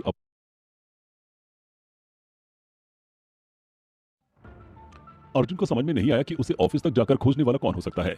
कहीं बलविंदर तो नहीं, लेकिन उसे मेरे ऑफिस का पता कैसे मिलेगा जहां मैंने हफ्ते भर भी काम नहीं किया? अर्जुन सोच रहा था। तभी उसका ध्यान इस बात पर गया कि आज मेघा ने कॉल नहीं किया, बल्कि मैसेज भी बस इन्फॉर्म करने के लिए एकदम फॉर्मल लैंग्वेज में किया था। उसे थोड़ा अजीब लगा, शायद मैंने मेघा का दिल दुखाया, लेकिन मैं क्या करूं? मैं ऐसा कोई काम नहीं करना चाहता जिससे किसी को गलत इंडिकेशन मिले। अर्जुन मेघा की अपने लिए फीलिंग्स को समझ चुका था और इसीलिए उससे थोड़ी दूरी बनाकर रखना चाहता था। वैसे भी उसकी लाइफ में अभी इन बातों के लिए समय नहीं था। उसने फोन उठाया और एक मैसेज टाइप किया, take care of yourself. Megha ने जब ये मैसेज पढ़ा तो उसकी आंखों में नई चमक आ गई। अर्जुन ने भले ही किसी भी वजह से ये लिखा हो, लेकिन मेघा के मन में उम्मीद जगाने के लिए ये 4 शब्द ही काफी थे। उधर बलविंदर के पहाड़गंज वाले अड्डे पर जो अफरा तफरी मच गई थी, उसकी खबर दूसरे गैंग्स को भी लग गई। बलविंदर इसे अपनी बेइज्जती समझ रहा था और उसने इस बेइज्जती का बदला लेने के लिए एक खास आदमी को बुलाया। उसी बिल्डिंग के बेसमेंट में बलविंदर, जीतू और उसके 3-4 खास आदमी बैठे हुए थे और सामने वाली चेयर पर एक अजीब शख्स बैठा हुआ था, जिसने अपने पूरे चेहरे को सुनहरे मास्क के पीछे छिपा रखा था। उसकी सिर्फ आंखें दिखाई दे रही थी। फिर भी वो आदमी कितना खूंखार था ये बयान करने के लिए उसकी आंखें ही काफी थी। उसकी आवाज भी उतनी ही खतरनाक थी। उसने बलविंदर की बात सुनी और गला साफ करते हुए बोला, क्या मतलब है? 2 लड़के आए और तुम्हारे अड्डे को तहस नहस कर गए और तुम हाथ पे हाथ धरे बैठे रहे। अच्छा मजाक था। उसके हंसने से पूरा तहखाना गूंज उठा। बलविंदर ने सिर हिलाकर कहा, वो दोनों कोई आम लड़के नहीं थे। ऐसा लग रहा था जैसे उन दोनों ने फाइटिंग की कोई ट्रेनिंग ले रखी है। वे जब यहाँ आए तब हमें ये बात पता नहीं थी। हमने उनकी ताकत को अंडरस्टिमेट किया और ये सब हो गया। मैंने कई आदमी भेजे उनका पता लगाने के लिए, लेकिन तुम तो जानते ही हो मेरे इलाके से बाहर मेरी ताकत खत्म हो जाती है। अभी तक उनका कोई पता नहीं चला और इसीलिए मैंने तुम्हें बुलाया है, तेजा। तो ये बात है। खैर, अब तुमने ये मामला मेरे हाथ में सौंप दिया है, तो अब तुम टेंशन मत लेना। मैं अपने हिसाब से देख लूंगा कि उन छोकरों का क्या करना है। बहुत शौक है ना उन्हें लड़ाई करने का। मैं दिखाता हूँ कि असली फाइटर क्या होता है। तेजा ये कहकर एक शैतानी मुस्कुराहट देने लगा। वहीं मेघा का मैसेज मिलने के अगले ही दिन अर्जुन सुबह जल्दी घर से निकल गया और समीर को उसके घर से लेकर दिल्ली के बाहर बने एक छोटे से होटल में रहने चला गया। दोनों ने अपना अपना फोन बंद कर लिया था। हमें कुछ दिन तक अंडरग्राउंड रहना होगा, किसी से कांटेक्ट मत करना समीर, अर्जुन ने कहा तो समीर ने उसकी बात मान ली। 4-5 दिन ऐसे ही गुजर गए, लेकिन बिना कुछ किए बस कमरे में पड़े पड़े समीर बोर होने लगा। एक दिन उसने कहा, यार अब तो बलविंदर हमें भूल भी गया होगा। ऐसी छोटी मोटी लड़ाइयां तो वो रोज ही लड़ता होगा। मुझे नहीं लगता कोई अब हमारे पीछे आएगा। अर्जुन बोला, तेरी बात भी सही है, लेकिन हमें फिर भी संभल कर रहना होगा। भाई यार, समीर कुछ कहना चाह रहा था। अर्जुन हंसते हुए बोला, हाँ मैं जानता हूँ तू पक गया है, लेकिन आज का दिन और निकाल ले, फिर कल सोचेंगे आगे क्या करना है। अच्छा चल थोड़ा टहल कर आते हैं, समीर ने कहा तो अर्जुन मना नहीं कर सका। वे दोनों होटल से निकलकर बाइक पर बैठे और पास के मार्केट में घूमने लगे। अचानक अर्जुन की नजर 2 लोगों पर पड़ी और उसने बाइक की स्पीड बढ़ा दी। क्या हुआ, हम कहाँ जा रहे हैं? समीर पूछ रहा था, लेकिन अर्जुन बाइक लहराता हुआ भीड़ में गुम हो गया। भीड़ भरे संकरे मार्केट में भी अर्जुन इस तरह बाइक चला रहा था जैसे पानी में मछली तैर रही हो। वे दोनों लोग जो उसके पीछे थे सिर खुजाते रह गए। अरे यार, अभी तो यही था, अभी कहाँ गायब हो गया? एक ने कहा, हमें भाई को इस बारे में बता देना चाहिए, चल। दूसरा बोला। अर्जुन तंग गलियों में से बाइक भगाते हुए होटल के गेट तक पहुंचा तो समीर से बोला, मैं बाहर जाकर नजर रखता हूँ, इतने में तो सामान लेकर आ। थोड़ी देर में समीर बैग लेकर और होटल का बिल चुका कर बाहर निकल आया। अभी वो थोड़ी दूर चले थे कि सामने से 3-4 बाइक सवार आए और अर्जुन का रास्ता रोकने लगे। अर्जुन ने बड़ी शांति से अपनी बाइक एक तरफ पार कर दी और बैग उस पर रख दिया। भाई देर कर दी हमने, समीर धीरे से बोला। हाँ, हमें पहले ही निकल लेना चाहिए था, अर्जुन ने कहा। चारों बाइक सवार भी अपनी अपनी बाइक्स खड़ी करके अर्जुन की तरफ बढ़ रहे थे। 7-8 लोग थे और सभी के पास हथियार थे, हॉकी स्टिक्स और तेज छुरे। समीर ने फिर कहा, भाग कर जाते कहाँ? अर्जुन मुस्कुरा कर बोला, मेरा प्लान तो तिब्बत जाने का था। उसकी बात सुनकर समीर हंस पड़ा। इस खतरनाक सिचुएशन में भी अर्जुन को मजाक सूझ रहा था। अर्जुन, समीर और बाइक वाले 8 आदमी अब उनके सामने खड़े थे। इतने में पीछे से एक बुलेट आती दिखाई दी। अर्जुन ने थोड़ा झांक कर देखा, बुलेट भी उनके पास ही आकर रुक गई। जो हेलमेट उतार कर सामने आया वो हट्टा कट्टा पहलवान जैसा दिखने वाला 35-40 साल की उम्र का आदमी था, जो शायद उस गैंग का सरदार था। उसने अपनी जैकेट भी उतार कर बाइक पर टांग दी। अर्जुन की नजर उसकी बेल्ट से लटकी रिवॉल्वर पर पड़ी। उसने समीर को इशारा किया। समीर रिवॉल्वर देखकर थोड़ा घबरा गया। सरदार के साथ एक लंबा और दुबला आदमी भी था। उसने अपने लंबे बालों की चोटी गूंद रखी थी। हाँ भाई, क्या चल रहा है? पहलवान जैसा दिखने वाला आदमी आगे आया और कड़क आवाज में बोला। 8 में से एक ने जवाब दिया, यही दोनों है भाई। जवाब सुनकर उसने कहा, बढ़िया है, अब ये चूहे बिल्ली का खेल खत्म करते हैं। उसकी बात सुनकर उसके साथी हंस पड़े। समीर भी मुस्कुरा दिया और बोला, लेकिन 2 चूहों के पीछे 10 बिल्लियां, ये कुछ ज्यादा ही नहीं हो गया? समीर की बात सुनकर अर्जुन जोर से हंस पड़ा। सरदार ने अपना चश्मा निकालकर जेब में रखते हुए कहा, बहुत चर्बी चढ़ गई है तुम दोनों को। बलविंदर के अड्डे तक पहुंच गए, अभी सारी हेकड़ी उतारता हूँ। उसने हाथ से एक इशारा किया और उसके बंदे आगे बढ़े। तभी अर्जुन ने हाथ उठाकर कहा, 1 मिनट, तुम बलविंदर के गैंग के तो नहीं लगते, वैसे ये इलाका उसका है भी नहीं। कौन हो तुम और क्यों हमारे पीछे पड़े हो? हम हैं फेसलेस फाइटर्स, आप समझ गए? सरदार बोला। यह सुनकर अर्जुन और समीर एक दूसरे को देखने लगे। चोटी वाला आदमी आगे बढ़ा और बोला, क्या हुआ, नाम सुनकर ही घबरा गए? नहीं, एक्चुअली मैं सोच रहा था इतने बड़े बड़े मुंह वाले गुंडे ऐसा अजीब नाम क्यों रखेंगे? समीर ने कहा तो अर्जुन हंस पड़ा। तुम ऐसे नहीं मानोगे। चोटी वाला आदमी तेजी से आगे बढ़ा और हॉकी स्टिक से समीर के पैर पर जोर से वार किया। लेकिन अर्जुन ने इसके पहले ही समीर को उठाकर दूसरी ओर कर दिया और पलक झपकते ही चोटी वाले की हॉकी स्टिक अपने हाथ में ले ली। सरदार ने तुरंत अपने आदमी को इशारा किया और वे 8 के 8 अर्जुन और समीर पर टूट पड़े। जमकर लड़ाई हुई और कुछ ही देर में अर्जुन ने उन सबको जख्मी कर दिया। हड्डियों के टूटने की आवाजें उस छोटी सी जगह में जोर से सुनाई दे रही थी। समीर काफी ज्यादा घायल हो चुका था और अर्जुन को भी चोट लगी थी। चोटी वाले आदमी की चोटी इस समय अर्जुन के हाथ में थी और समीर उन सब के हथियार उठाकर दूर फेंक रहा था। लेकिन सरदार अब भी दूर खड़ा होकर यह नजारा देख रहा था। जैसे ही अर्जुन ने चोटी वाले आदमी का सिर जमीन पर पटका, सरदार ने अपनी रिवॉल्वर निकालकर गोली चला दी। अर्जुन पीछे हटो, समीर चिल्लाया। गोली का निशाना अर्जुन का सिर था। तभी समीर बीच में आ गया और गोली उसके कंधे में आकर धंस गई। अर्जुन ने एक नजर समीर पर डाली और चोटी वाले को छोड़कर एक छलांग मारी और जमीन पर स्लाइड करते हुए सरदार को अपने पैरों में फंसाकर नीचे गिरा दिया और उसके मुंह पर 3-4 मुक्के जड़ दिए। ये तूने अच्छा नहीं किया, मैं तुझे यही खत्म कर दूंगा। अर्जुन गुस्से से पागल उठा था, लेकिन अभी इसके लिए वक्त नहीं था। समीर के कंधे से खून की तेज धार बह रही थी और वो जमीन पर गिर पड़ा। अर्जुन ने सरदार की रिवॉल्वर निकाल ली और उसे जोर से एक लात मारी। समीर को उसने अपनी गोद में उठा लिया था। चोटी वाला आदमी और कुछ गुंडे अर्जुन को पकड़ने के लिए आ गए। सरदार भी अर्जुन की तरफ दौड़ा। कहां भाग रहा है बुज़दिल, उसने चिल्लाकर कहा। अर्जुन ने रिवॉल्वर से एक हवाई फायर किया और बोला, दूर रहना मुझसे, मेरा निशाना चूकता नहीं है। अर्जुन की आंखों में जैसे आग बरस रही थी। अर्जुन के हाथ में रिवॉल्वर देखकर गुंडे 2 कदम पीछे हट गए। अर्जुन बाइक की तरफ दौड़ा, तब एक कार बहुत तेज स्पीड से आई और उसके सामने रुक गई। कार एक लड़की चला रही थी। पिछला दरवाजा खुल गया था। जल्दी अंदर बैठो, लड़की ने कहा।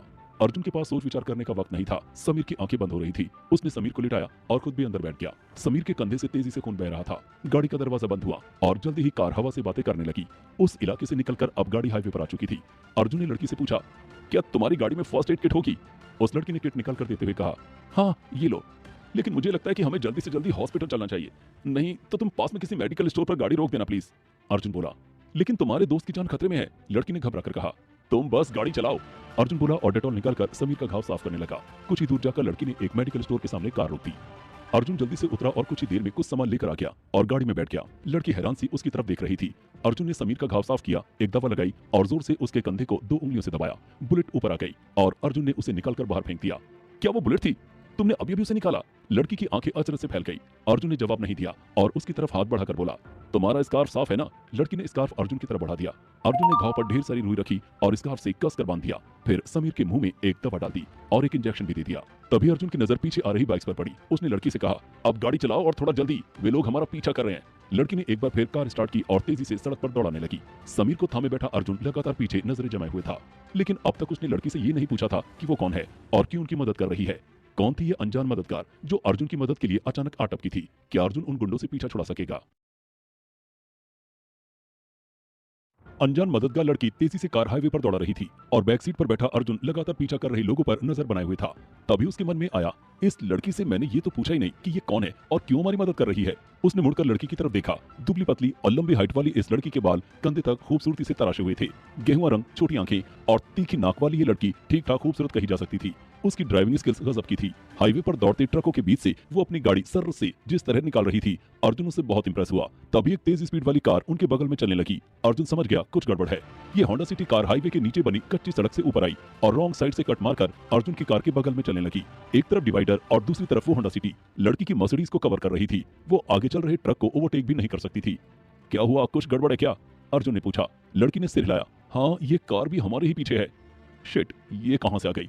अर्जुन ने कहा और होंडा सिटी के ड्राइवर को देखने की कोशिश करने लगा, लेकिन अर्जुन उसे नहीं पहचानता था। इस बीच मर्सिडीज की स्पीड भी कम हो गई और पीछा कर रही बाइक्स और नजदीक आ गई। तभी होंडा सिटी का शीशा नीचे हुआ और एक हाथ बाहर निकलकर मर्सिडीज का शीशा नॉक करने लगा। लड़की ने भी कांच नीचे कर लिया और बगल में चल रही गाड़ी के ड्राइवर की ओर गुस्से में देखा। क्या है, पागल हो गए हो क्या? क्यों मेरा पीछा कर रहे हो? वो चीखी। मैडम, आप इन सब में ना पड़े, ये दोनों लड़के हमारे शिकार हैं। आपका इनसे कोई लेना देना नहीं है, इन्हें हमारे हवाले कर दो, घनी दाढ़ी वाला ड्राइवर बोला। वो शक्ल से ही खूंखार गुंडा लग रहा था। लेकिन लड़की जरा भी घबराए बिना बोली, ये मेरे फ्रेंड्स हैं और तुम्हारे आदमी इनकी जान लेने वाले थे। अब इस बात का फैसला डैडी ही करेंगे कि तुम लोगों के साथ क्या किया जाए। ड्राइवर ने अपना चश्मा निकाला और लाल लाल आंखों से अर्जुन की तरफ देखा और बोला, तो आपके दोस्तों से जरा पूछिए कि ये बलविंदर के अड्डे पर क्या कर रहे थे। बलविंदर ने हमारी गैंग को इन दोनों को सबक सिखाने का ठेका दिया है। अब अगर आप बीच में बोलेंगी तो ये दुश्मनी वाली बात हो जाएगी। लड़की उसकी बात सुनकर जोर से हंसी। अच्छा ठीक है, दुश्मनी ही सही, तुम्हें पता है ना मेरे डैडी कौन है और वो तुम्हारा क्या हाल करेंगे अगर उन्हें पता लग गया कि तुम लोग मेरा पीछा कर रहे थे। लड़की ने धौंस जमाने की कोशिश की, लेकिन उस आदमी पर कोई असर नहीं पड़ा। वो अपनी बात पर अड़ा रहा। इन दोनों को लिए बिना मैं यहाँ से नहीं जाऊंगा। अर्जुन को लग रहा था कि मामला कुछ सीरियस है। वो बीच में बोला, मैडम आप बेकार की बहस में ना पड़े। हम दोनों बलविंदर के अड्डे पर अपने पर्सनल काम से गए थे, वहाँ थोड़ा झगड़ा हो गया और बात बिगड़ गई। आप समीर को अस्पताल ले जाइए, मैं इनसे निपट लूंगा। अर्जुन की बात सुनकर उस लड़की ने दिखाते हुए कहा, चुपचाप बैठे रहो, अब बात मेरे ईगो पर आ गई है, मैं इन लोगों को यूं ही नहीं जाने दूंगी। अब इसके अंजाम की जिम्मेदारी हमारी नहीं होगी, याद रखना, होंडा सिटी वाले गुंडे ने कहा और अपनी कार को अगले मोड़ पर वहां से हटा लिया। अब इसके अंजाम की जिम्मेदारी हमारी नहीं होगी, याद रखना, होंडा सिटी वाले गुंडे ने कहा और अपनी कार को अगले मोड़ पर वहां से हटा लिया। अर्जुन समझ चुका था कि हो ना हो ये लड़की भी ऐसे ही किसी गैंग से वास्ता रखती है और अब वो एक चक्रव्यूह में फंस चुका है। रास्ता क्लियर होते ही लड़की ने गाड़ी तेजी से भगा दी। तभी पीछे से आ रही एक बाइक पर सवार चोटी वाला आदमी कार के ठीक बगल में आ गया और उसने हॉकी स्टिक मर्सिडीज की विंडशील्ड पर दे मारी। अर्जुन ने लपक कर लड़की का सिर नीचे कर दिया। कार एक पल के लिए लहराई, शीशा चूर चूर होकर बिखर गया, लेकिन गनीमत रही कि लड़की को चोट नहीं आई थी। उसने कार की स्पीड और तेज कर दी। बाइक ज्यादा देर उसके साथ नहीं चल सकी और थोड़ा पीछे हो गई। तभी अर्जुन ने अपने बैग में हाथ डालकर कुछ निकाला और अपनी तरफ का शीशा नीचे कर लिया। उसके हाथ में एक छोटा सा चाकू था। स्पीड थोड़ी कम रखना और जब मैं कहूं तब बढ़ाना, अर्जुन बोला। ओके बॉस, लड़की ने हंसते हुए कहा। अर्जुन ने खिड़की से सिर बाहर निकाला और बाइक के टायर को निशाना बनाकर चाकू उसकी तरफ फेंका। टायर फटने से जोर का धमाका हुआ और चोटी वाले की बाइक सड़क पर घिसटती हुई डिवाइडर से टकरा गई। अब अर्जुन ने दूसरी बाइक को भी निशाना बनाया। थोड़ी देर में मर्सिडीज का रास्ता साफ हो गया। हाईवे पर भागते हुए वे यूपी की सीमा में दाखिल हो गए थे। बाएं हाथ पर एक छोटा सा गांव दिखाई दिया तो लड़की ने गाड़ी हाईवे से उतारकर गांव की ओर मोड़ दी। थोड़ा रेस्ट कर लिया जाए, उसने मुस्कुराकर अर्जुन से कहा। अर्जुन अब तक अगल बगल की गाड़ियों का मुआयना कर रहा था, कहीं कोई और तो उसका पीछा नहीं कर रहा। तभी लड़की की बात सुनकर उसका ध्यान उसकी तरफ गया और वो घबरा कर बोला, अरे तुम्हारी पीठ से तो खून बह रहा है। ओ, थोड़ी सी चोट लग गई है, लड़की ने टालने की कोशिश की, लेकिन असल में उसे तेज दर्द हो रहा था और वो इसी वजह से गाड़ी को गांव के रास्ते पर ले आई थी कि कहीं कोई डिस्पेंसरी दिख जाए तो मरहम पट्टी करवा ले। गाड़ी रोको, अर्जुन ने कहा तो लड़की ने कार रोक दी और पीछे घूमकर पूछा, क्या हुआ? अर्जुन बाहर निकला और उसकी पीठ को देखते हुए बोला, कांच के टुकड़े पीठ में धंस गए हैं, मैं कांच निकालकर दवाई लगा देता हूं। अर्जुन ने कहा। लड़की घबराकर धीरे से बोली, नहीं नहीं, मुझे डर लगता है। अर्जुन जोर से हंस पड़ा। कुछ देर पहले तक तो मुझे तुम बहुत बहादुर लग रही थी, अब इतनी सी चोट से घबरा गई। तुमने देखा ना मैंने समीर की गोली कितनी आसानी से निकाल दी। कांच के टुकड़े तो ज्यादा अंदर तक नहीं गए होंगे, 1 मिनट का काम है। अर्जुन लड़की की बगल वाली सीट पर आकर बैठ गया और अपनी तरफ का शीशा चढ़ा दिया। लड़की ने डरते डरते अपनी पीठ अर्जुन की तरफ कर दी। अर्जुन ने अपने हाथ साफ किए और लड़की का टॉप हटाकर पीठ को ध्यान से देखने लगा। जैसे ही उसने एक घाव से कांच निकाला, लड़की सिसक पड़ी और रुलाई रोकने के लिए उसने अपने होठों को कसकर खींच लिया। अर्जुन समझ गया कि उसे बहुत दर्द हो रहा है। उसने कहा, रो लीजिए, रोने से इंसान कमजोर नहीं होता बल्कि दर्द कम हो जाता है। अर्जुन ने जैसे ही दूसरा टुकड़ा निकाला, लड़की के आंसू टपकने लगे और कुछ ही देर में आंखों से आंसू की धारा फूट पड़ी। अर्जुन ने सारे टुकड़े निकालने के बाद घाव साफ किए और रुई निकालकर बैंडेज लगा दी। फिर एक टैबलेट उसकी तरफ बढ़ाते हुए बोला, पेन किलर खाने में कोई हर्ज ना हो तो खा लो। लड़की ने पेन किलर उसके हाथ से ली और जल्दी से पानी के साथ गटक ली। थैंक यू, उसने आंखें पहुंचते हुए कहा। अर्जुन ने उसका टॉप सही करते हुए कहा, थैंक्स तो मुझे आपसे कहना चाहिए। तभी समीर की आवाज उसे सुनाई थी, ये क्या हो रहा है यहाँ? दरअसल कुछ देर पहले ही उसे होश आ गया था जब अर्जुन लड़की की पीठ साफ कर रहा था, लेकिन गहरी बेहोशी से उठने की वजह से उसे ठीक से कुछ समझ में नहीं आया। हम लोग कहाँ हैं और ये कौन है? उसने पूछा और उठने की कोशिश करने लगा। अर्जुन जल्दी से बैक सीट पर आ गया और उसे वापस लिटाते हुए बोला, लेटे रहो, तुम्हारे कंधे पर गोली लगी थी, ज्यादा हिलोगे डुलोगे तो खून बहने लगेगा। लड़की ने समीर की तरफ देखते हुए पूछा, अभी भी दर्द हो रहा है क्या आपको? लेकिन समीर जवाब देने के बजाय खाली खाली आंखों से उसे घूरता रहा तो अर्जुन बोला, इन्हीं ने आज हमारी जान बचाई है। ये ओह, मैंने अब तक आपका नाम तो पूछा ही नहीं। उसे अपनी गलती का एहसास हुआ। फिर आगे बोला, मेरा नाम अर्जुन है और ये मेरा दोस्त समीर, और मेरा नाम मोनिका है। लड़की ने मुस्कुराकर कहा, हालांकि अभी उसकी मुस्कान में दर्द था। अर्जुन ने कहा, अच्छा मोनिका जी, मैं ये पूछना चाहता था कि। मोनिका ने उसकी बात काटते हुए कहा कि वे गुंडे मुझे कैसे जानते हैं, है ना? अर्जुन ने हामी सिर हिला दिया। मोनिका फिर हंसी, मैं जस्टिस गैंग के हेड की बेटी हूँ। मेरे डैडी मिस्टर बलराज त्यागी का नाम तो आपने सुना ही होगा। अर्जुन को यह सुनकर कोई हैरानी नहीं हुई। वो पहले ही समझ गया था कि ऐसा ही कुछ उसे सुनने को मिलेगा। फिर भी उसने कहा, ओ, तब तो आप बहुत स्पेशल हैं। समीर अब भी दोनों को टुकुर टुकुर ताक रहा था, जैसे उसे कुछ भी समझ में नहीं आ रहा हो। मोनिका ने यह देखा तो मुस्कुराकर बोली, तुम्हें अपने दोस्त को थोड़ा डिटेल में समझाना पड़ेगा। अर्जुन समीर के सिर पर हाथ फिराता हुआ बोला, भाई तू अभी अभी नर्क के दरवाजे से लौटा है और मैं फिर से अनाथ होते होते बचा हूं। अभी के लिए ज्यादा मत सोच, मैं बाद में तुझे सब कुछ बताता हूं। अर्जुन का ये ड्रामेटिक अंदाज देखकर मोनिका जोर से हंस पड़ी और समीर भी मुस्कुराने लगा। अर्जुन समझ गया कि समीर को उसका मोनिका की पीठ पर दवाई लगाना बहुत अजीब लग रहा था। हो सकता है शायद हल्की बेहोशी में उसने कुछ और ही समझ लिया हो, लेकिन फिलहाल के लिए उसने बात टाल दी। वो नहीं चाहता था कि उसकी वजह से मोनिका को एम्बेरसमेंट हो। मोनिका ने गाड़ी स्टार्ट कर दी और जैसे ही वो हाईवे की तरफ बढ़ी, 3 गाड़ियां उसके ठीक सामने आकर रुक गई और बहुत से लड़के उनमें से उतरकर बाहर आ गए। मोनिका ने भी अपनी गाड़ी रोक दी। क्या हुआ, कौन लोग हैं ये? अर्जुन ने पूछा। वो समझ गया था कि मोनिका ने आसानी से कार रोक दी है, इसका मतलब ये उसके पहचान के ही लोग हैं। परेशान मत हो, ये मेरे गैंग के लोग हैं, शायद डैडी तक खबर पहुंच गई होगी। सफेद रंग की कार से उतरकर एक लड़का दौड़कर मोनिका की कार के पास आया। गैंग का मेंबर होने के हिसाब से वो काफी हैंडसम था। उसने आते ही मोनिका से कहा, तुम ठीक हो ना? और ये चोट कैसे लगी? मोनिका कार का दरवाजा खोलकर बाहर आ गई और बोली, मैं बिल्कुल ठीक हूँ साहिल, तुम इतने सारे लोगों को लेकर यहाँ आ गए। साहिल ने अपनी जैकेट उतारकर मोनिका को पहनाते हुए कहा, ठीक है, तुमने एक नई लड़ाई पैदा कर दी है और अपनी जान खतरे में डाल ली है। चलो जल्दी यहाँ से निकलते हैं, बाद में बात करेंगे। साहिल अपनी कार की तरफ बढ़ गया और मोनिका वापस ड्राइविंग सीट पर आ गई। तभी अर्जुन बोला, अब और ज्यादा मैं आपको तकलीफ नहीं देना चाहता, हमें अब जाने दीजिए।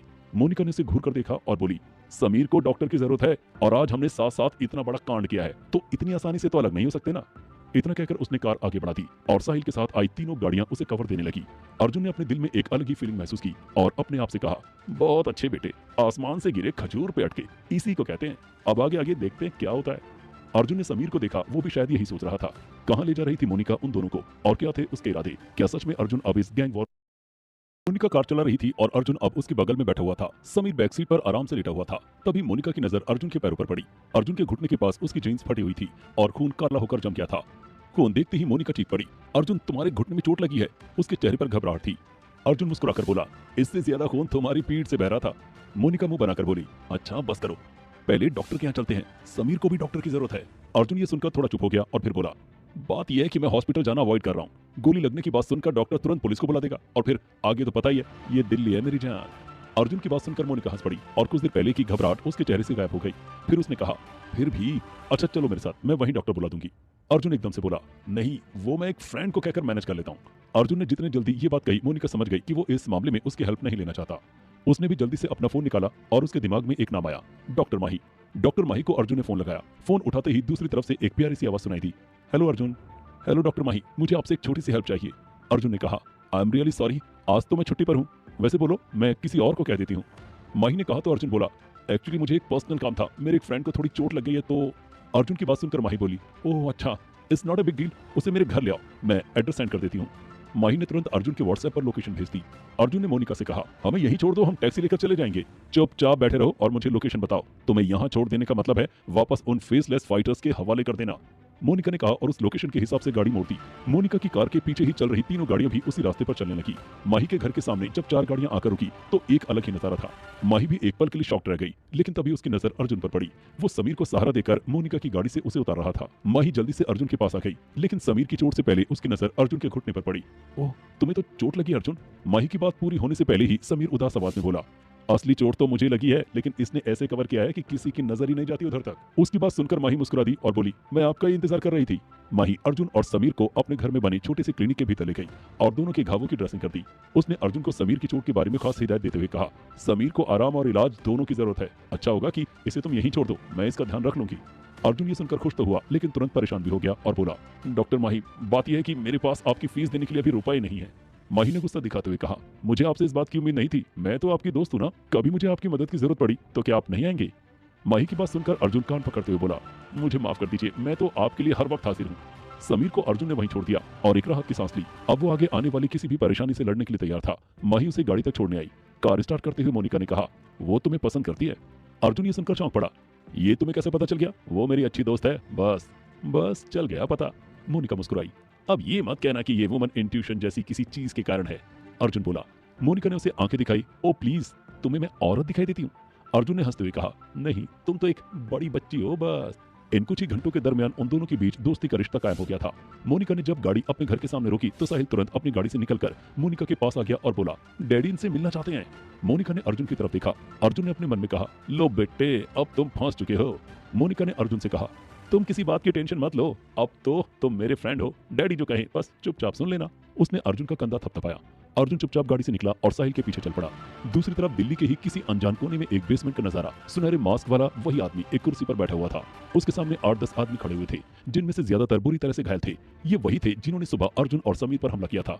मास्क वाला आदमी गरजा, क्या उन दोनों के 2 सिर और 8 हाथ थे जो तुम सबके सब पिटकर यहाँ आ गए और अब यही मुंह लेकर मेरे सामने खड़े हो? उन आदमियों में चोटी वाला लंबा आदमी था। उसने धीरे से कहा, हमने उन दोनों को पकड़ लिया था, तभी जस्टिस गैंग की मोनिका ने आकर उन दोनों को बचा लिया। अब तक तो शायद वो दोनों जस्टिस गैंग में शामिल हो भी गए होंगे। दूसरे आदमी ने कहा। मास्क वाला आदमी बहुत गुस्से में था। जस्टिस गैंग ने ठान लिया है कि हमारे साथ दुश्मनी करके रहेंगे, लेकिन उन्हें ये दुश्मनी बहुत महंगी पड़ेगी। मास्क वाले आदमी ने अपना फोन निकाला और किसी को फोन लगाकर कहा, मुझे वो दोनों लड़के जल्दी से जल्दी मेरे सामने चाहिए। अब अर्जुन के खिलाफ एक नई साजिश रची जाने की शुरुआत हो चुकी थी। वहीं बलराज त्यागी का घर देखकर अर्जुन इंप्रेस हो चुका था। ये दूसरा गैंग्स के अड्डों की तरह नहीं था, बल्कि एक शानदार बंगला था। हॉल में बैठे हुआ अर्जुन आसपास की सजावट देख रहा था। बंगले को मॉडर्न तरीके से सजाया गया था। बलराज त्यागी न सिर्फ इस गैंग का लीडर था बल्कि एक बड़ा बिजनेसमैन भी था। वो अपने आप को कोई आम गैंग लीडर नहीं बल्कि जस्टिस लीग का प्रेसिडेंट कहता था। काफी देर तक इंतजार के बाद भी त्यागी ने अर्जुन को नहीं बुलाया तो उसने साहिल से कहा, मुझे घर भी जाना है, कितनी देर और लगेगी? साहिल ने एक बार अर्जुन को ध्यान से देखा क्योंकि त्यागी से मिलने के लिए लोग दिन भर इंतजार करते थे और यहाँ त्यागी ने खुद अर्जुन को मिलने बुलाया था। साहिल को शुरू से ही अर्जुन का एटीट्यूड कुछ खास पसंद नहीं आया था, लेकिन मोनिका की वजह से अर्जुन यहाँ तक पहुंच गया था। उसने अर्जुन से कहा, बस कुछ देर और, डैडी खुद तुम्हें बुला लेंगे। इतना कहकर वो फिर अपने फोन में बिजी हो गया। तभी एक आदमी हॉल में आया और बोला, अर्जुन जी, डैडी आपको बुला रहे हैं। अर्जुन को चौंका। अब तक वो समझ रहा था कि साहिल मोनिका का भाई है और इसलिए त्यागी को डैडी बुला रहा है, लेकिन ये बॉडीगार्ड जैसा दिखने वाला आदमी भी डैडी ही कह रहा है। त्यागी अपने लोगों के बीच डैडी कहलाना ही पसंद करता था। अर्जुन अंदर पहुंचा तो उसे ऐसा लगा जैसे अचानक किसी और ही दुनिया में आ गया हो या फिर यहाँ हॉलीवुड की किसी फिल्म की शूटिंग चल रही हो। शानदार नीला कारपेट कमरे में फर्श पर बिछा हुआ था और उस पर भारी लकड़ी का फर्नीचर। सबसे ज्यादा देखने लायक तो वो कुर्सी थी, बल्कि उसे नए जमाने का सिंहासन ही कहना चाहिए जिस पर त्यागी बैठा हुआ था। दीवारों पर महंगी पेंटिंग्स, चांदी के वाइन ग्लासेस और महंगी विदेशी शराब की बोतलें एक कोने में बने पर्सनल सेलर में रखी हुई थी। त्यागी की शख्सियत इस पूरे माहौल से मैच करती थी। पुराने जमाने के विलन की तरह सूट, अनजान मददगार लड़की तेजी से कार हाईवे सेलर में रखी हुई थी। त्यागी की शख्सियत इस पूरे माहौल से मैच करती थी। पुराने जमाने के विलन की तरह सूट बूट पहने बैठा लंबे कद का यह आदमी होठों में महंगा सिगार दबाए हुए था। अर्जुन ने त्यागी को झुककर नमस्कार किया तो त्यागी ने जोर से उसकी पीठ पर हाथ रखते हुए कहा, अच्छा तो तुम हो अर्जुन। मोनिका तो तुम्हारी बहुत तारीफ कर रही थी, तो मैंने सोचा क्यों ना मैं भी देख लूं ये कौन नया हीरो आया है शहर में। इतना कहकर त्यागी हंसा तो उसके साथ ही कमरे में मौजूद सभी लोग हंसने लगे। साहिल ने अर्जुन को बैठने का इशारा किया तो वो पास में रखी कुर्सी पर बैठ गया। अर्जुन को ये सब थोड़ा अजीब लग रहा था। उसने बहुत ही पोलाइटली कहा, आपने किसी काम से याद किया था भाई? अमा यार, सबसे पहले तो ये जान लो कि मुझे भाई कहलाना पसंद नहीं। अजीब से गली के गुंडों वाली फीलिंग आती है और मैं सलमान खान भी नहीं हूँ। क्यों?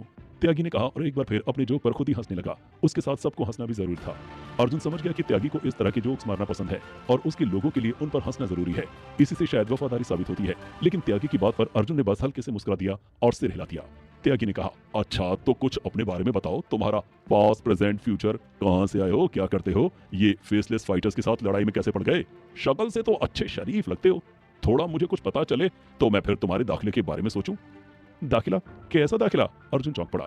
अरे भाई, तुम्हें किसी स्कूल कॉलेज में दाखिला दिलाने नहीं जा रहा, मैं तो अपनी टीम में तुम्हें शामिल करने की बात कर रहा हूँ। आखिर इतनी तगड़ी सिफारिश जो लेकर आए हो मेरी बेटी से, उसने कहा और हल्के से हंसा। अब तक अर्जुन ने मोनिका के सामने खुलकर विरोध नहीं किया था, न ही यहाँ आने से मना कर पाया था क्योंकि उसने अर्जुन की बहुत मदद की थी। लेकिन अब त्यागी की बात सुनकर वो भड़क उठा। फिर भी खुद पर काबू रखते हुए उसने बड़े मीठे शब्दों में कहा, बात यह है भाई, आई मीन डैडी, मैं एक आम लड़का हूँ, एक छोटे से पर्सनल मैटर के चक्कर में पहले बलविंदर और फिर ये फेसलेस फाइटर के चक्कर में पड़ गया। लेकिन मुझे भरोसा है कि जल्दी मैं इन सब से निकल जाऊंगा। मैं इसी तरह आजाद रहना पसंद करता हूँ, किसी गैंग या टीम में शामिल नहीं होना चाहता। अर्जुन की बात सुनते ही त्यागी की भौहें माथे पर चढ़ गई। उसने सिगार का एक गहरा कश लिया और धुआं पूरे कमरे में भर गया। त्यागी ने कुछ कहा नहीं, लेकिन उसके हाव भाव देखकर कोई भी समझ सकता था कि अभी वो बहुत गुस्से में है। तभी साहिल आगे आया और अर्जुन से बोला, तुम्हें पता भी है तुम क्या कह रहे हो? बड़े बड़े फाइटर्स हमारी टीम ज्वाइन करना चाहते हैं, लेकिन उन्हें मौका नहीं मिलता और यहाँ डैडी खुद तुम्हें शामिल कर रहे हैं और तुम, खैर तुम्हारी मर्जी, लेकिन एक बात समझ लो कि हमारी टीम ज्वाइन के बिना तुम इस शहर में नहीं रह सकते। फेसलेस फाइटर्स तुम्हें कीड़े मकोड़े की तरह कुचल देंगे। ट्रेलर तो तुमने आज देख ही लिया होगा, वो तो मोनिका की वजह से। तभी त्यागी ने साहिल को हाथ से इशारा किया और उसने बोलना बंद कर दिया। अर्जुन को अचानक समझ में नहीं आया कि ये समझा रहा है या धमकी दे रहा है। समझा रहा है तब तो ठीक है, लेकिन धमकी तो अर्जुन कभी बर्दाश्त कर ही नहीं सकता। उसकी नसों में खून तेजी से दौड़ने लगा और गुस्से में मुट्ठियां तन गई। क्या होगा अर्जुन का फैसला? क्या वो एक और गैंग से दुश्मनी मोल लेने जा रहा है या त्यागी उसे अपने गैंग में शामिल होने के लिए ही थी। मोनिका भी अब तक कमरे में आ चुकी थी और अर्जुन की पूरी बात उसने सुन ली थी। वो ना जाने क्यों पूरे दिल से चाह रही थी कि अर्जुन उसके डैडी के गैंग में शामिल हो जाए, लेकिन अर्जुन के जवाब को सुनकर उसे भी झटका लगा। साहिल अर्जुन को धमकाने के अंदाज में तो बोल ही रहा था और साथ ही मोनिका को भी उसने गुस्से में घूरा। अब अर्जुन को समझाने की बारी मोनिका की थी। उसने बड़ी मीठी आवाज में कहा, अर्जुन, साहिल सच कह रहा है। तुमने आज ही सुबह देख लिया होगा कि फेसलेस फाइटर्स कितने खूंखार लोग हैं। वे इतनी आसानी से तुम्हारा पीछा नहीं छोड़ेंगे और उनसे बचने के लिए तुम्हें किसी न किसी के साथ की जरूरत पड़ेगी जो उनसे ज्यादा पावरफुल हो। और ये बात भी समझ लो कि जस्टिस गैंग के अलावा और कोई नहीं है जिससे फेसलेस फाइटर्स डरते हो। अर्जुन झुंझा उठा। उसने मोनिका से कहा, मैंने ऐसा कुछ किया ही नहीं है कि वे मेरे पीछे पड़ जाएं, और अगर पड़ भी जाएंगे तो ज्यादा से ज्यादा जान से ही तो मारेंगे ना। मैं मरने से नहीं डरता, ना इस डर की वजह से मैं अपनी आजादी का सौदा करूंगा। मोनिका ने त्यागी की तरफ देखा। वो खिड़की की तरफ देखता हुआ सिगार पी रहा था, जैसे उसे इस सारी बातचीत से कोई मतलब ही ना हो। मोनिका के चेहरे पर उदासी छा गई। त्यागी ने सिगार नीचे रखा और मुस्कुराते हुए कहा, तो बेटे, जब तुमने फैसला कर ही लिया है तो अच्छी बात है, लेकिन याद रखना कि फेसलेस गैंग के लोग अब सीधे विश्व रूप से मदद मांगने जाएंगे, और अगर वो बीच में आ गया तो तुम्हें भगवान भी नहीं बचा पाएगा। तुम अभी क्राइम के इस दुनिया के नियम नहीं जानते। अर्जुन चकरा गया। वो सोच रहा था अब ये विश्वरूप कौन है, क्या इस शहर में सिर्फ गुंडे ही रहते हैं। अर्जुन ने विश्वरूप का नाम पहले कभी नहीं सुना था, लेकिन त्यागी ने जिस ढंग से उसका जिक्र किया था उससे लगता था कि वो त्यागी से भी बड़ा कोई गैंगस्टर है। अर्जुन ने मोनिका के चेहरे पर उदासी देखकर उसे समझाते हुए कहा, I am really sorry Monika, तुमने मेरे बारे में इतना सोचा और मैं तुम्हारा एहसान हमेशा याद रखूंगा। त्यागी ने मोनिका का हाथ थपथपाते हुए कहा, मेरी ये बेटी लंबी जरूर हो गई है लेकिन अभी बड़ी नहीं हुई। आज भी बचपन में ऐसी जिद कर बैठती है कि बलराज त्यागी को भी झुकना पड़ता है। इतना कहकर त्यागी ने दूसरा सिगार सुलगा लिया। उसने ये बात बड़े आराम से कही थी, लेकिन अर्जुन ने इस बात में छिपे ताने को समझ लिया। त्यागी ने एक कश लेकर मोनिका से कहा, अपने फ्रेंड को कुछ चाय वाय पिलाओ। नहीं sir, I am all right, अब मैं चलूंगा, अर्जुन ने कहा और उठ खड़ा हुआ। ये कमरे में मौजूद लोगों के लिए एक और झटका था। त्यागी ने खुद अर्जुन की खातिरदारी के लिए कहा और अर्जुन ने मना कर दिया। उससे भी बड़ी बात ये थी कि वो बिना परमिशन लिए उठकर जाने लगा। त्यागी के लोगों की नजरों में ये उसकी सरासर बेइज्जती थी। साहिल 2 कदम अर्जुन की तरफ बढ़ा, लेकिन त्यागी ने हाथ के इशारे से उसे मना कर दिया। ठीक है, फिर तुम जा सकते हो, त्यागी ने कहा और अर्जुन ने हल्का सा झुककर एक बार फिर उसे नमस्ते किया और बाहर निकल गया। मोनिका की आंखों में नमी उतर आई थी और वो पैर पटकते हुए अपने कमरे में चली गई। अर्जुन बंगले से बाहर निकल आया था। जैसे ही वो मेन रोड पर आया, अचानक सायरन की आवाज उसे सुनाई थी और कुछ ही देर में पुलिस की 2 गाड़ियां उसके सामने आकर रुक गई। लीड इंस्पेक्टर गाड़ी के बाहर निकली और अर्जुन से बोली, अर्जुन, प्रताप सिंह तने गिरफ्तार किया जा रहा है, चल अब थाने। अर्जुन को कुछ समझ में ही नहीं आया कि ये चल क्या रहा है। उसने एक नजर पुलिस की गाड़ी और इंस्पेक्टर की वर्दी पर डाली। सब कुछ असली था, फिर क्यों? उसने इंस्पेक्टर से कहा, किस जुर्म में मुझे गिरफ्तार किया जा रहा है, क्या मैं जान सकता हूँ? इंस्पेक्टर थोड़ा हंसकर बोली, भूल गया क्या? आज सुबह तूने शादरा इलाके में जो मारपीट की है, लोगों की हड्डियां तोड़ी हैं, उस जुर्म में उठा के ले जा रही हूँ तुझे। इंस्पेक्टर ने अर्जुन के हाथ में हथकड़ी पहनाई और जीप में धकेल दिया। अर्जुन बोला, लेकिन विक्टिम तो मैं हूँ, मुझ पर अचानक हमला किया क्या? और मैंने जो किया सेल्फ डिफेंस में किया। सेल्फ डिफेंस में एक अकेला बंदा 8 बंदों की हड्डियां तोड़ दे के? ये तो कतई गुंडागर्दी वाली बात हो गई।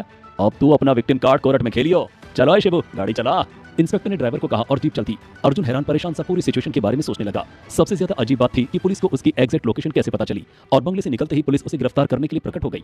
जरूर ये गिरफ्तारी एक प्लानिंग के तहत की जा रही है। अर्जुन इस नतीजे पर पहुंचा, फिर भी उसे अपने देश के कानून पर पूरा भरोसा था। जैसे ही वो थाने पहुंचा, सबसे पहले उसकी नजर दिल्ली पुलिस के एम्बलम पर पड़ी, जिसमें नीचे लिखा था, सत्यमेव जयते। सत्य के लिए ही तो वो आज तक जीत आया था। राष्ट्रीय चिन्ह और तिरंगा ही उसके लिए सबसे ऊपर थी। अर्जुन को अपने आर्मी के दिनों की याद आ गई और उसका सीना गर्व से फूल गया। अर्जुन अभी टेबल पर रखे अशोक स्तंभ के छोटे से स्टैचू को देख ही रहा था कि स्टेशन इंचार्ज इंस्पेक्टर बहल बाहर आया और अर्जुन से बोला, क्या देख रहा है उधर?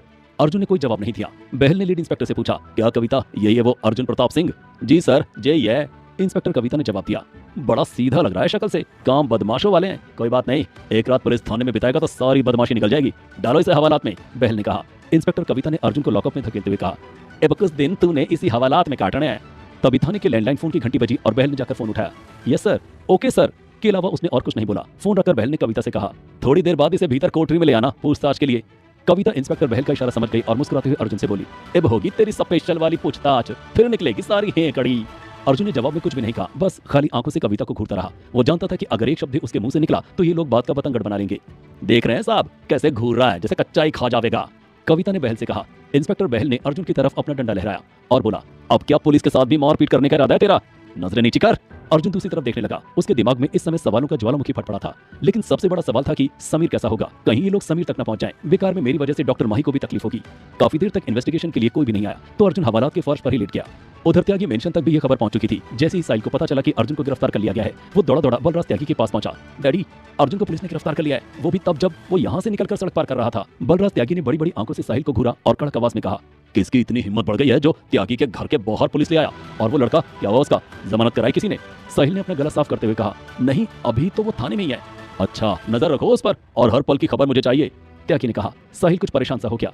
डैडी, क्या आप अब भी उसके बारे में सोच रहे हैं? वो गिरफ्तार हुआ अपनी गलती की वजह से, उससे हमें क्या लेना देना? त्यागी बोला, लड़के में कुछ तो खास बात है, फेसलेस फाइटर्स इतनी आसानी से उसका पीछा नहीं छोड़ेंगे। खैर, वो खुद इतना काबिल है कि कल तक बाहर आ जाएगा, फिर भी इस मामले पर नजर रखना। मोनिका बलराज के कमरे की आवाजें दीवार से कान लगाकर सुन रही थी। साहिल जब घबराया हुआ अंदर आया, तभी वो समझ गई कि कोई बड़ी बात हुई है और जैसे ही उसने ये सुना कि अर्जुन को गिरफ्तार कर लिया गया है, वो फिर से परेशान उठी। काबिल, माय फुट, डैडी ऐसा कैसे कर सकते हैं? वे लोग उसे मार ही डालेंगे, मुझे कुछ करना चाहिए। मोनिका का दिमाग घूमने लगा। कुछ देर सोचने के बाद वो घर से चुपचाप बाहर निकल गई। उधर अर्जुन हवालात के फर्श पर ही आराम से लेटा हुआ था। उसके लिए यही काफी था। इससे भी मुश्किल हालात उसने अपनी ट्रेनिंग के दौरान झेले थे। लेटा लेटा वो सोच रहा था कि जमानत कौन करवा सकता है? समीर, वो तो खुद चल फिर नहीं सकता। मेघा, वो ये सब कैसे करेगी? ईशा तो कर सकती है, लेकिन उसने खुद ही मुझे निकाला है। तभी उसके दिमाग में एक और नाम आया, मोनिका। क्या मोनिका आएगी? अर्जुन के मन में उम्मीद की एक किरण जगी। फिर भी कहीं ना कहीं उसे पछतावा हो रहा था, जस्टिस गैंग ना ज्वाइन करने का नहीं, बल्कि मोनिका का दिल तोड़ने का। कितने अधिकार से वो अपने डैडी के पास लेकर गई थी और अर्जुन ने कैसे उन्हें मना कर दिया था। यही सब सोचते सोचते अर्जुन की आंख लग गई। इंस्पेक्टर कविता उस पर लगातार नजर बनाए हुई थी।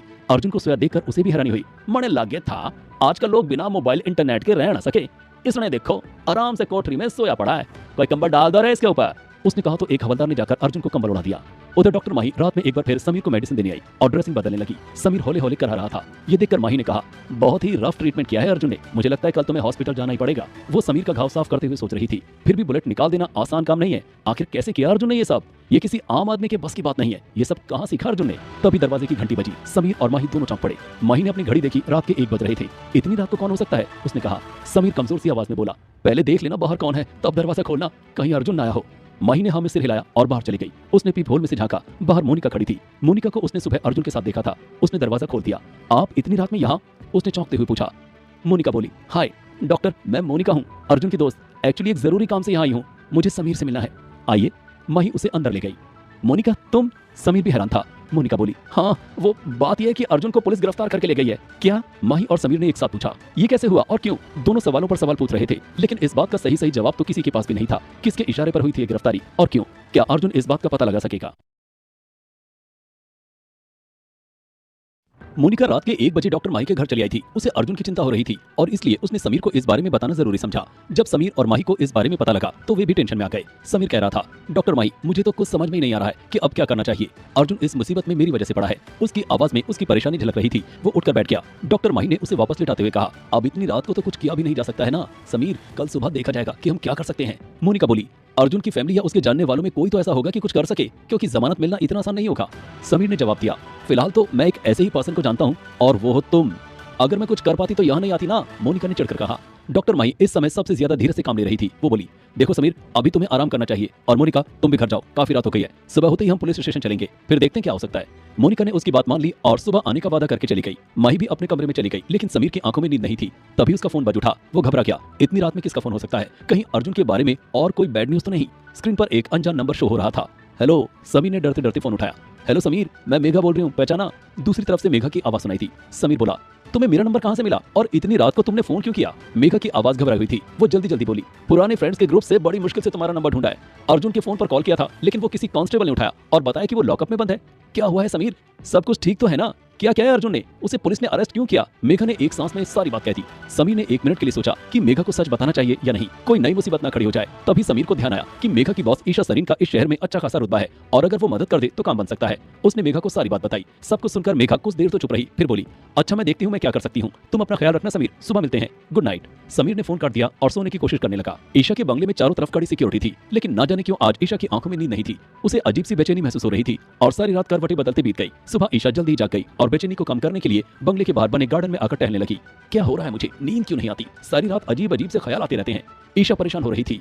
गार्डन में टहलते टहलते उसने क्यारी से एक गुलाब तोड़ लिया और बेवजह उसकी पंखुड़ियां तोड़कर फेंकने लगी। फिर उसकी नजर गार्डन की दूसरी तरफ बने गेस्ट रूम पर पड़ी। अनजाने में ही उसके कदम उस कमरे की तरफ बढ़ गए। ईशा को गेस्ट रूम की तरफ आते देख एक सर्वेंट ने जल्दी से रूम का दरवाजा खोल दिया और खुद बाहर खड़ा हो गया। ईशा कमरे को ध्यान से देख रही थी। कमरे की सजावट में नीले रंग का ज्यादा इस्तेमाल किया गया था।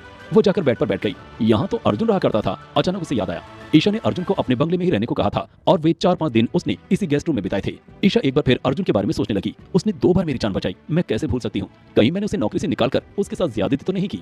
ईशा ने अपने आप से पूछा। उसे अपने फैसले को लेकर गिल्ट महसूस हो रहा था। हालांकि ये ईशा के नेचर के खिलाफ था। वो कोई भी फैसला बहुत सोच समझ कर ही करती थी और कभी भी उसे अपने फैसलों पर दोबारा सोचने की जरूरत नहीं पड़ती थी। लेकिन अर्जुन का मामला दूसरा था। बार बार ईशा का दिल उसे दोषी ठहरा रहा था। फिर भी उस रात जो हुआ वो नहीं होना चाहिए था। मैं उसका सामना नहीं कर सकती, ईशा ने अपने आप से कहा और उठ खड़ी हुई। अभी वो गेस्ट रूम से निकली ही थी कि उसके फोन की घंटी बज उठी। मेघा इतनी सुबह क्यों फोन कर रही है? हेलो। ईशा ने फोन उठाया। Hello ma'am, good morning. Actually मुझे आज की लीव चाहिए, अचानक एक जरूरी काम आ गया है। मेघा की आवाज में छिपी घबराहट ईशा ने समझ ली थी। उसने सोचा, क्या जरूरी काम हो सकता है मेघा को ऐसा? कहीं अर्जुन को तो कुछ नहीं हुआ है? न जाने क्यों ईशा के मन में कोई और बात आने से पहले अर्जुन का ख्याल आया। उसे अब तक मेघा और अर्जुन की नजदीकियों के बारे में पता चल चुका था। उसने कहा, ठीक है मेघा, तुम ऑफ ले लो, सब ठीक है ना? कोई हेल्प चाहिए तो बताना। मेघा को लगा ये सही समय है, ईशा मैम को बता देना चाहिए, शायद कुछ मदद मिल जाए। मेघा ने कहा, एक्चुअली मुझे लॉयर के पास जाना है, अर्जुन को कल पुलिस ने अरेस्ट कर लिया। ईशा अचानक बोल पड़ी, ओह कैसे? अभी कहाँ है वो? मेघा ने ब्रीफ में सारी बात ईशा को बताई। तब तक ईशा ने अपने इमोशंस पर कंट्रोल कर लिया था। हालांकि वो अर्जुन के बारे में और जानना चाहती थी, बहुत कुछ पूछना चाहती थी। फिर भी पहले की ही तरह कोल्ड टोन में उसने कहा, ठीक है, अगर जरूरत पड़े तो बताना। इतना कहकर ईशा ने फोन काट दिया। इस समय ईशा के दिल में एक तूफान सा उठ रहा था। वो दिल से चाहती थी कि अर्जुन को कोई तकलीफ ना हो, फिर भी वो ये बात कबूलने से घबराती थी। यहाँ तक कि अपने आप से भी ईशा बहुत कुछ छिपा रही थी। अगले दिन सवेरे ही अर्जुन को इंटरोगेशन रूम में ले जाया गया। वहाँ अर्जुन को एक लकड़ी की कुर्सी पर बैठा दिया गया और कुछ देर बाद इंस्पेक्टर बहल अपना डंडा लहराता हुआ वहाँ आ गया। बहल को आते देख अर्जुन ने अपना चेहरा दूसरी तरफ घुमा लिया। अरे अरे, तूने क्या सोचा था? तेरी सफाई सुनने सुप्रीम कोर्ट के चीफ जस्टिस आएंगे। चल जल्दी से कबूल कर ले, तूने जो कुछ भी किया है, बहल ने कहा। अर्जुन बिल्कुल शांत आवाज में बोला, सर मैं पहले भी कह चुका हूँ और फिर से वही बात कहूंगा कि मैंने जो कुछ किया अपने बचाव में किया। पहले उन्होंने मुझ पर हमला किया था और मुझे कुछ भी नहीं बोलना। बहल ने जोर से टेबल पर हाथ पटका और बोला, यहाँ अच्छे अच्छे गूंगे भी तोते की तरह बोलने लगते हैं। बहल उठा और अर्जुन की तरफ बढ़ा।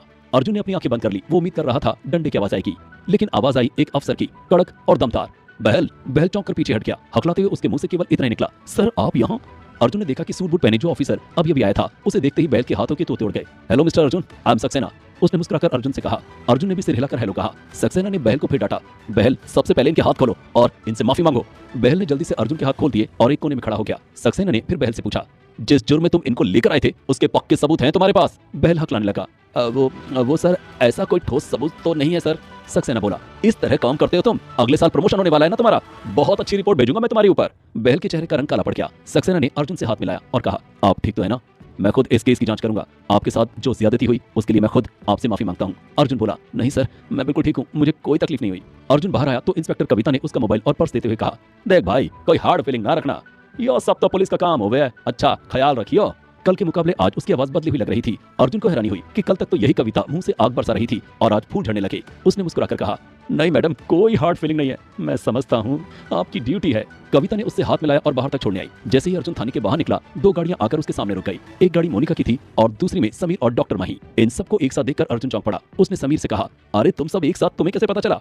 उसकी बात सुन मोनिका बोली, मैंने बताया, लेकिन ये बताओ हमारे आने से पहले ही तुम छूट गए। हमने तो सोचा था कुछ ड्रामा होगा। इतने में मेघा भी आ गई, उसके साथ एक लॉयर भी था। तुम भी आ गई? मेघा को देखकर अर्जुन ने कहा। मेघा मुस्कुराकर बोली, मुझे नहीं आना चाहिए था क्या? अर्जुन सिर हिलाकर मुस्कुरा दिया। उसका दिल भराया था। उसे लगता था कि वो कितना अकेला और मजबूर है, लेकिन यहाँ सुबह होते ही उसके सारे दोस्त उसकी मदद के लिए दौड़ कर आ गए। यहाँ तक कि मोनिका भी, जिसके साथ अर्जुन की दोस्ती बस कुछ ही घंटों की थी। अर्जुन ने समीर को हल्के से गले लगाया और कहा, थैंक यू यार।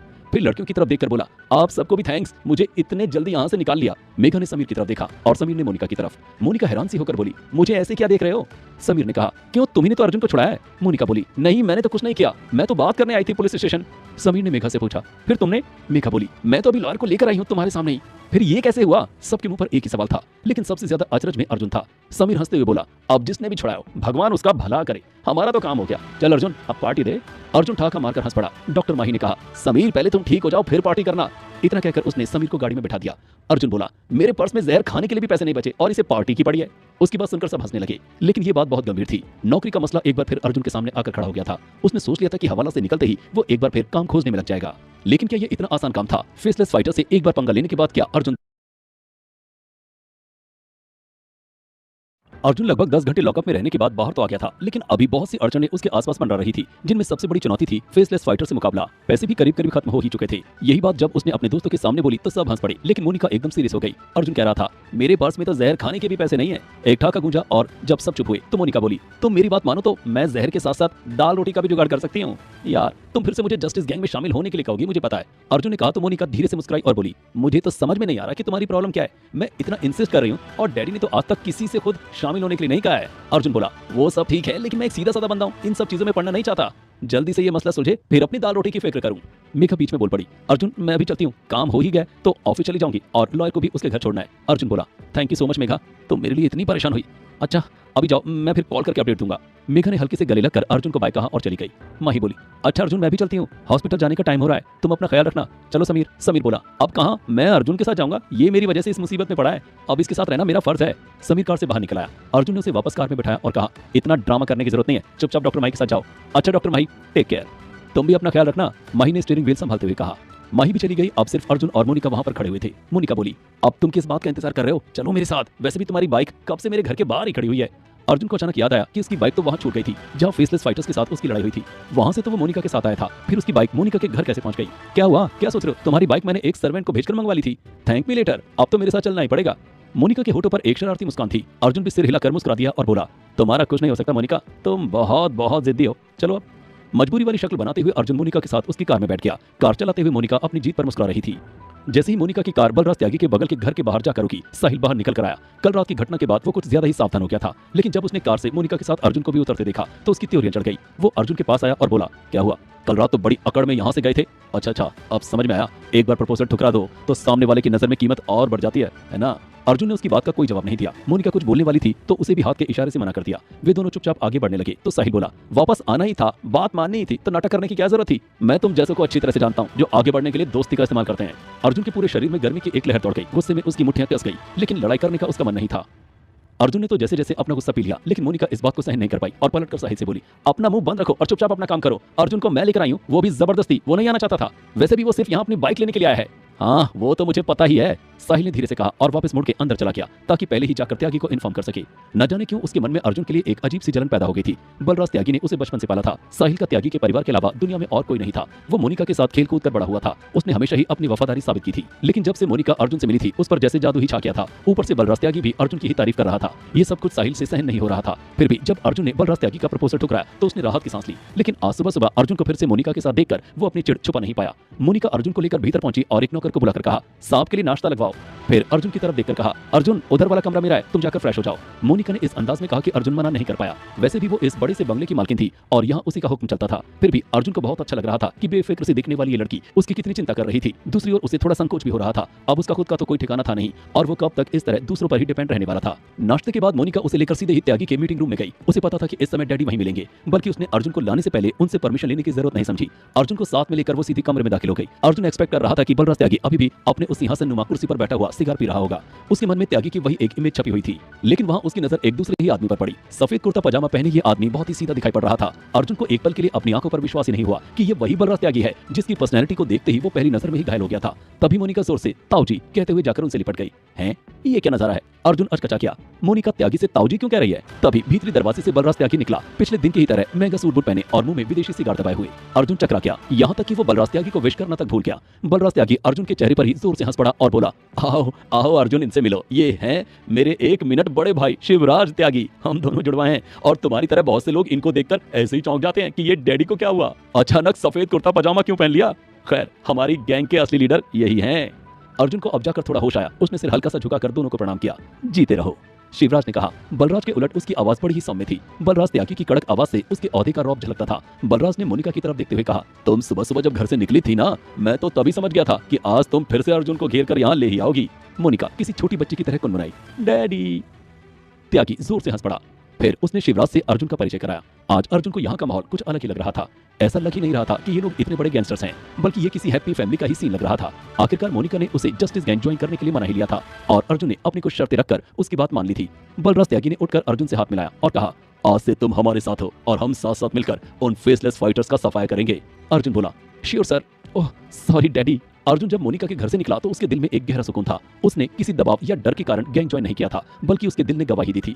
मोनिका भी बहुत खुश थी। वो अर्जुन को बाहर तक छोड़ने आई और उसके गले लगकर बोली, थैंक यू अर्जुन, मेरी बात रखने के लिए। अर्जुन ने उसके सिर पर हल्की सी चपत लगाई और बाइक स्टार्ट कर वहां से निकल गया। अर्जुन सबसे पहले अनिका से मिलने गया और फिर पिछले दिनों की तरह एक बार फिर काम की तलाश में जुट गया। इस समय उसे पैसों के साथ साथ उसे अपने रहने के लिए भी एक नया ठिकाना तलाश करना था, क्योंकि वो जानता था पुराने किराए के घर में रहना अब खतरे से खाली नहीं है। लेकिन दिन भर में भी उसके हाथ कुछ नहीं लगा। उसने अपने आप को समझाया, अभी तो लंबा संघर्ष बाकी है। रात को भी उसके मन में एक नई चिंता थी कि वो कहाँ जाए। समीर, लेकिन वो अपने घर पर नहीं है और वहाँ भी उतना ही खतरा है। फिर डॉक्टर माही पर और बोझ नहीं डालना चाहिए। होटल में रुकने के लायक मेरे पास पैसे नहीं है, फिर कहाँ। अचानक उसके दिल में ईशा का ख्याल उभरा। अर्जुन अपनी इस बेवकूफी पर खुद ही हंस पड़ा।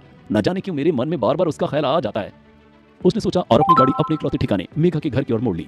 यही सब सोचते हुए वो चला जा रहा था। मेघा के घर से कुछ ही पहले एक सुनसान सड़क पड़ती थी। अर्जुन की बाइक की आवाज सुन कुछ कुत्ते भौंकने लगे। एक पल के लिए अर्जुन का ध्यान हटा और उसकी बाइक फिसलते हुए दूर जा गिरी। किसी ने रस्सी तानकर उसे गिरा दिया। कौन है, सामने आओ। अर्जुन को गुस्सा आ गया था। तब ये गोली सनसनाते हुए आई। अर्जुन ने अपना सिर हटाया और वो गोली उसके कान को छूती हुई निकल गई। ये जो कोई भी था साइलेंसर वाली पिस्टल का इस्तेमाल कर रहा था, लेकिन बुलेट की सनसनाहट भी अर्जुन ने सुन ली थी। एक के बाद एक 3 और गोलियां चली। अर्जुन हवा में लहराते हुए उनसे बच रहा था और पल भर में वहां से हटकर एक दीवार के सहारे छिप गया। इसके बाद एक पत्थर उठाकर गोली की दिशा में जोर से फेंका। एक शीशा टूटने की आवाज आई। अर्जुन एक बार फिर चिल्लाया, कौन है, सामने क्यों नहीं आते। थोड़ी देर तक कोई आर्ट नहीं सुनाई दी। अर्जुन ने मोबाइल फोन की टॉर्च जलाई और चारों तरफ देखा। अब खतरा हट चुका था। वो बाहर निकलकर सड़क पर आया और जैसे ही बाइक उठाने के लिए झुका, अचानक उसके हाथों पर कुछ टकराया। ये लोहे की जंजीरें थी। सटासट सटासट 3-4 बार जल्दी जल्दी जंजीरें उसकी बाहों पर टकराई और अब की बार जैसे ही जंजीर चली, अर्जुन ने मुट्ठियों में कस लिया। उसने चारों तरफ देखा लेकिन कोई दिखाई नहीं दिया। अर्जुन ने मुट्ठियों पर जंजीरें लपेटी और जोर से खींच दिया। उसकी हथेलियों से खून बह निकला था, लेकिन दूसरी तरफ से भी उतनी ही ताकत लगाई जा रही थी। कौन था ये अनजाना और इनविजिबल दुश्मन जो अंधेरे का फायदा उठाकर अर्जुन की जान लेने पर तुला हुआ था? क्या अर्जुन अकेला इस मुसीबत से लड़ पाएगा?